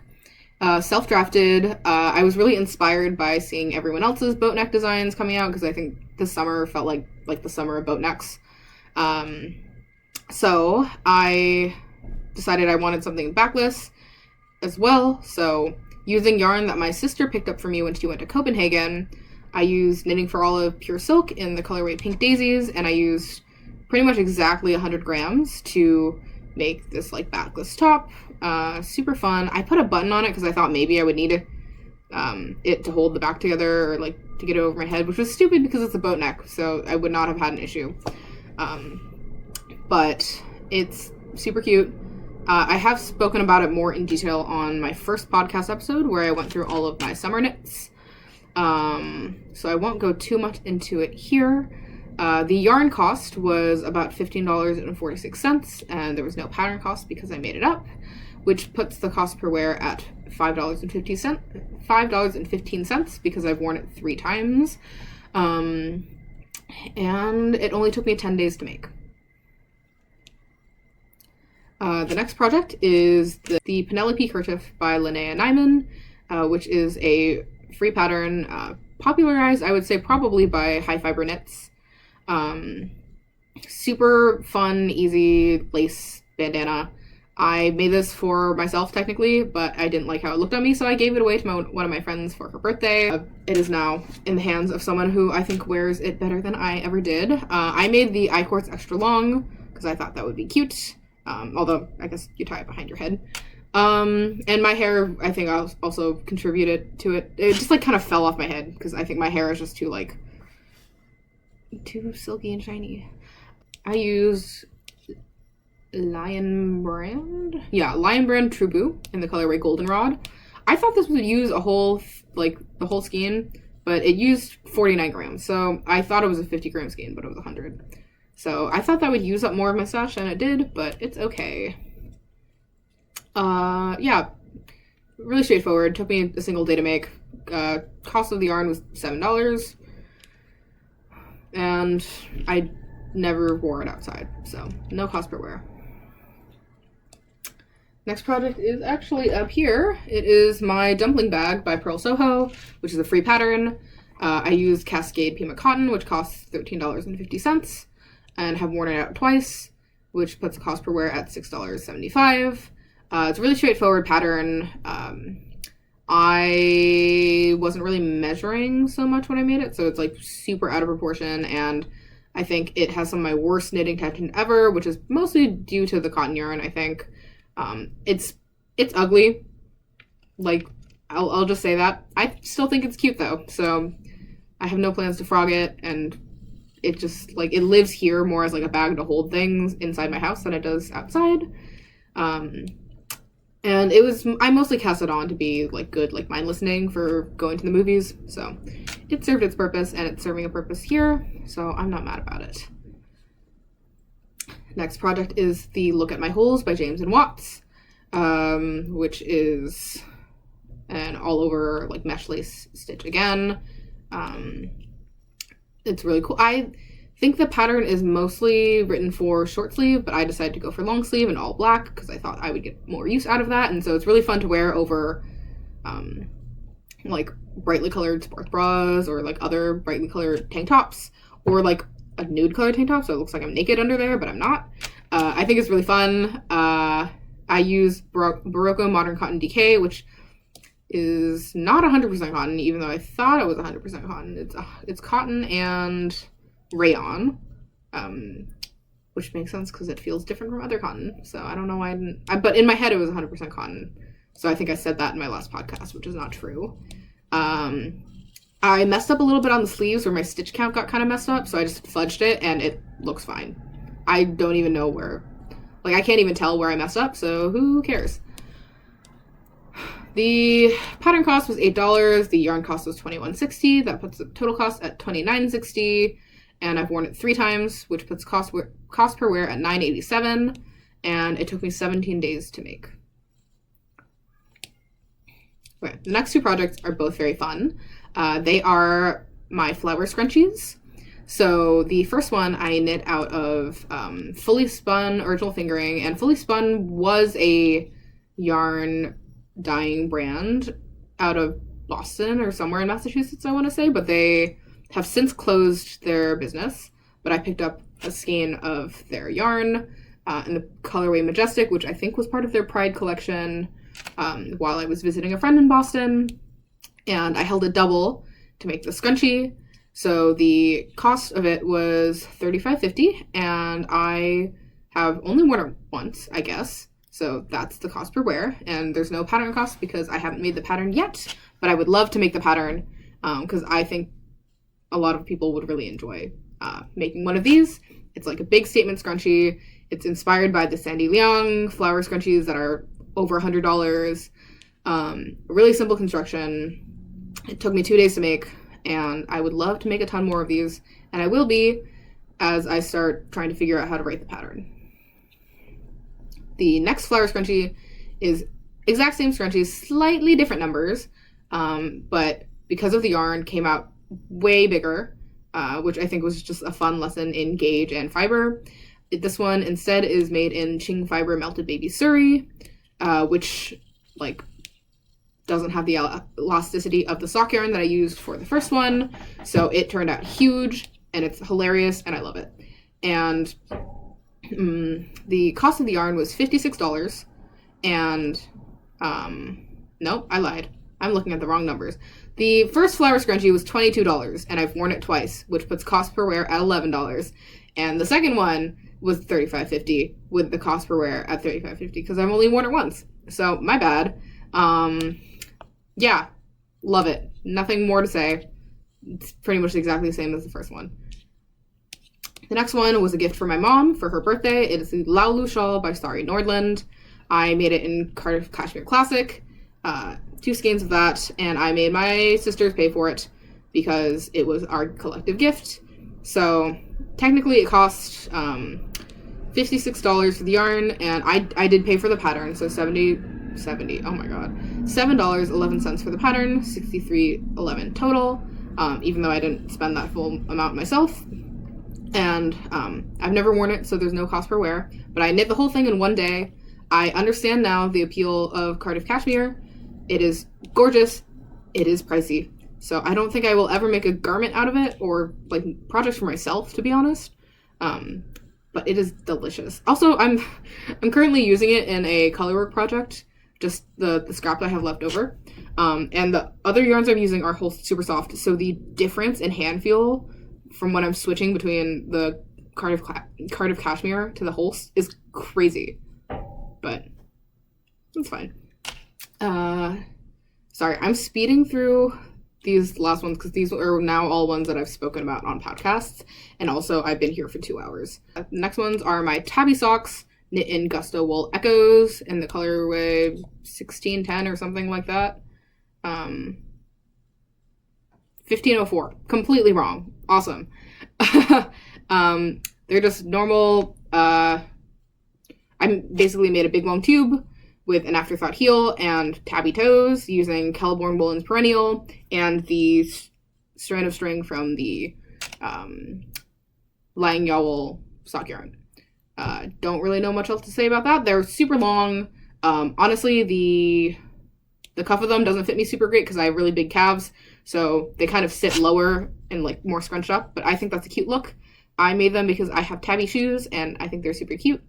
So I want to make some more hand knit socks with tabby toes so I can wear them with my tabby shoes. Okay, yarn cost is $21.50. I've worn them out like 4 times. No, 3 times. I lied. So the cost per wear is $7.17, but they're socks, so like they'll get their time. They took 289 days to make because I cast them on before we went to New Zealand and then barely worked on them in New Zealand and then forgot about them and didn't want to make socks. So it took me a really long time, but I did make them eventually. Next one is my Angkor Wat shawl. The next product is my Angkor Wat shawl by Megan Goke. This project I started in 2023 and didn't finish until September of 2024. So it took me 533 days to make because it's one of those shawls that starts off small but then turns out really big. And now that I have it, I wear it all the time and I love it to death. But working on that thing sucked. It's a free pattern, which is lovely. I chose it because it was free and also because I've been to Angkor Wat with my family a long time ago and thought it was just like a really fun thing to like ascribe meaning to. Like I've been to the place that inspired the pattern. Really, really fun. It's knit in Galler Yarns Prime Alpaca in the colorway Tundra, which is 100% alpaca that comes in 200 something gram skeins. So it does end up being cost effective and it's super, super soft. I mean, I don't have any issues with alpaca, so I find it really soft. You may, find other experiences, but I love that thing. It's huge. So I like just whenever I need to be warm, I just take it with me and I just like wrap myself in it. It's amazing. The yarn cost was $70.50. I had worn it 8 times in 2024, which puts the cost per wear at $8.81. And I think it was very much worth the time, even though like the last couple rows were like 600 stitches or something crazy like that. The next is my mini mock neck tank by Jessie Made Designs. I knit this pattern off gauge specifically to use the Murky Depths Yakima fingering and Yakapeka lace yarns that I picked up at a local yarn store trunk show with Murky Depths. I don't want to look up the fiber breakdowns for these yarns because it's a bunch of numbers and I will get so tongue-tied because I've been here for so long. And I've gone over this in a previous podcast, but the fabric is super, super soft. I love the colors. Surprisingly versatile for something gray in my closet, which like does not have very much gray in it. I knit, I think, the size medium, which I usually knit the size large in Jessie Made pieces. But because of the thicker yarn, I decided to size down. Super clear pattern. I didn't pay for it because it was a compensation for a test knit. So the yarn cost was $56, which makes that the total cost. I had worn it 3 times in 2024, which puts the cost per wear at $18.67, and it took me 26 days to make. The next one is a finished object or a half-finished object. It is my single pixel tweed sock by James & Watts. All the yarn came from Stash. It is Knit Picks Stroll in Dandelion for the yellow and Duchess Heather for the purple, and the Unicorn Bark Malabrigo sock that I've used in a couple other projects. This was also a test knit. I finished the one sock for the test knit, and I will hopefully finish the next sock by March, which was the arbitrary deadline that I set for myself in a podcast. And because there's only one, I have not worn them once. And because all the yarn was from Stash, there's no cost per wear anyways. But the one sock took me 21 days, so we'll see how long the next sock takes me. The next project is definitely one of my biggest achievements in terms of sweater knitting, and that is my entrelac sweater. that I self-drafted using Noro Ito yarn in the colorway Nabari for most of it. And then for the cuffs and hems, I used Noro Madara in the colorway 22. What to say about this that I haven't said before? I love it. I wear it a ton. It's definitely started to pill a little bit, but because of the nature of the Noro yarn, it's a little hard to tell, so I don't mind. In 2024, I wore it 6 times, and with the yarn cost being about $170, that puts the cost per wear at $28.33. But since then, I've worn it a ton as well this year. It's become like a really good like lounging sweater, but also because I find the Noro yarn's a little scruffy looking, I'm okay with it getting a little rattier. So I don't treat it super preciously. It's long enough that I can just wear it with leggings, but also like I can wear a couple different pairs of pants that I have or skirts. So I really love it. Yeah, get a ton of compliments on it all the time, which, you know, is not the reason I do it, but certainly doesn't hurt. And it took me 21 days to make, not including the time spent trialing what to do with the Noro yarn when I couldn't decide what to do with it. But again, I've gone over that more in detail in previous podcasts. Second to last project of 2024 is the Ualina vest by Burton Rose, which was a test knit.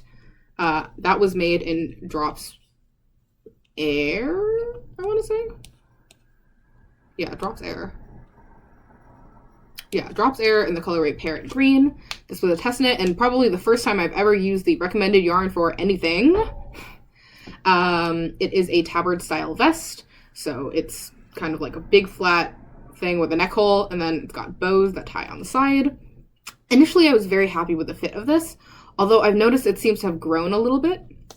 So now it's a bit long. I almost do wish that I had done what a lot of the testers had done, where they shortened the length after decreasing for the armholes, just so that it's a bit more cropped. But it doesn't bother me enough to do anything about it. I did run out of yarn on the double knit ties, so they're asymmetric, and so they're a little bit funky looking, but I don't mind that much. I've also accidentally worn this inside out, and didn't even notice, which was a bit silly of me, but it's really cute. I actually layer it on top of my Calm Down cardigan a lot because it's been pretty cold, and that's been a really nice insulating layer. So not much to say about that. Really enjoy it. The yarn cost was $24.73, and the pattern cost was free because I test knit it. And the cost per wear is $12.37 because in 2024 I had only worn it twice, and it took me 25 days to make. Now, the final project of 2024 is my Excuse Me Dickie by Stephen West. It is a 2-color brioche, like asymmetric collar Dickie situation. Super, super fun, really engaging knit. My first time doing 2-color brioche, and also my first time doing brioche since the skagerrak with the half fisherman's rib. So super, super fun. I love the effect of 2-color brioche, and doing it in these 2 colors, the bright blue and red of Drops Charisma, was like exactly what I wanted out of it. Super, super, super fun. I definitely did the I-cord bind off way too tight, so it doesn't like stretch as much as it should, but honestly, I think it's fine. It really doesn't bother me enough to go back and fix it. Did not do a great job of weaving in my ends, so those stick out all the time, but again, like, I don't care. What else to say? Yeah, super warm. Have not really had enough opportunity to style it, so more to say later, perhaps. But I'm really glad I have it, and it was a really great way to finish off the year. The yarn cost was $8.24 because Drops Charisma is really cheap, and I got it on sale. And the pattern cost was $6.18. That puts the total cost at $14.42, and the cost per wear at $14.42 because I've only worn it the one time. Okay, so that is everything I've ever knit-ish. Not including things that I've started and finished in 2025 already, which is not much, so I don't know why I'm acting like it is. But yeah, if you've managed to stick around this long, congratulations. I feel like you deserve an award of some kind. Hello, this is editing me the next day. Apologies for the way that cut off. I got interrupted, and then I forgot to come back and finish it. So if you made it to the end of that video, thank you so much for watching. I know it was a long one, which was a choice that I made, and I don't know yet if I regret that. Hopefully I will continue to make videos throughout 2025, maybe manage to make some shorter ones perhaps, and yeah, really enjoy watching other people's iterations of this concept, so hope that there's a couple of you out there who stayed for everything-ish that I've ever made.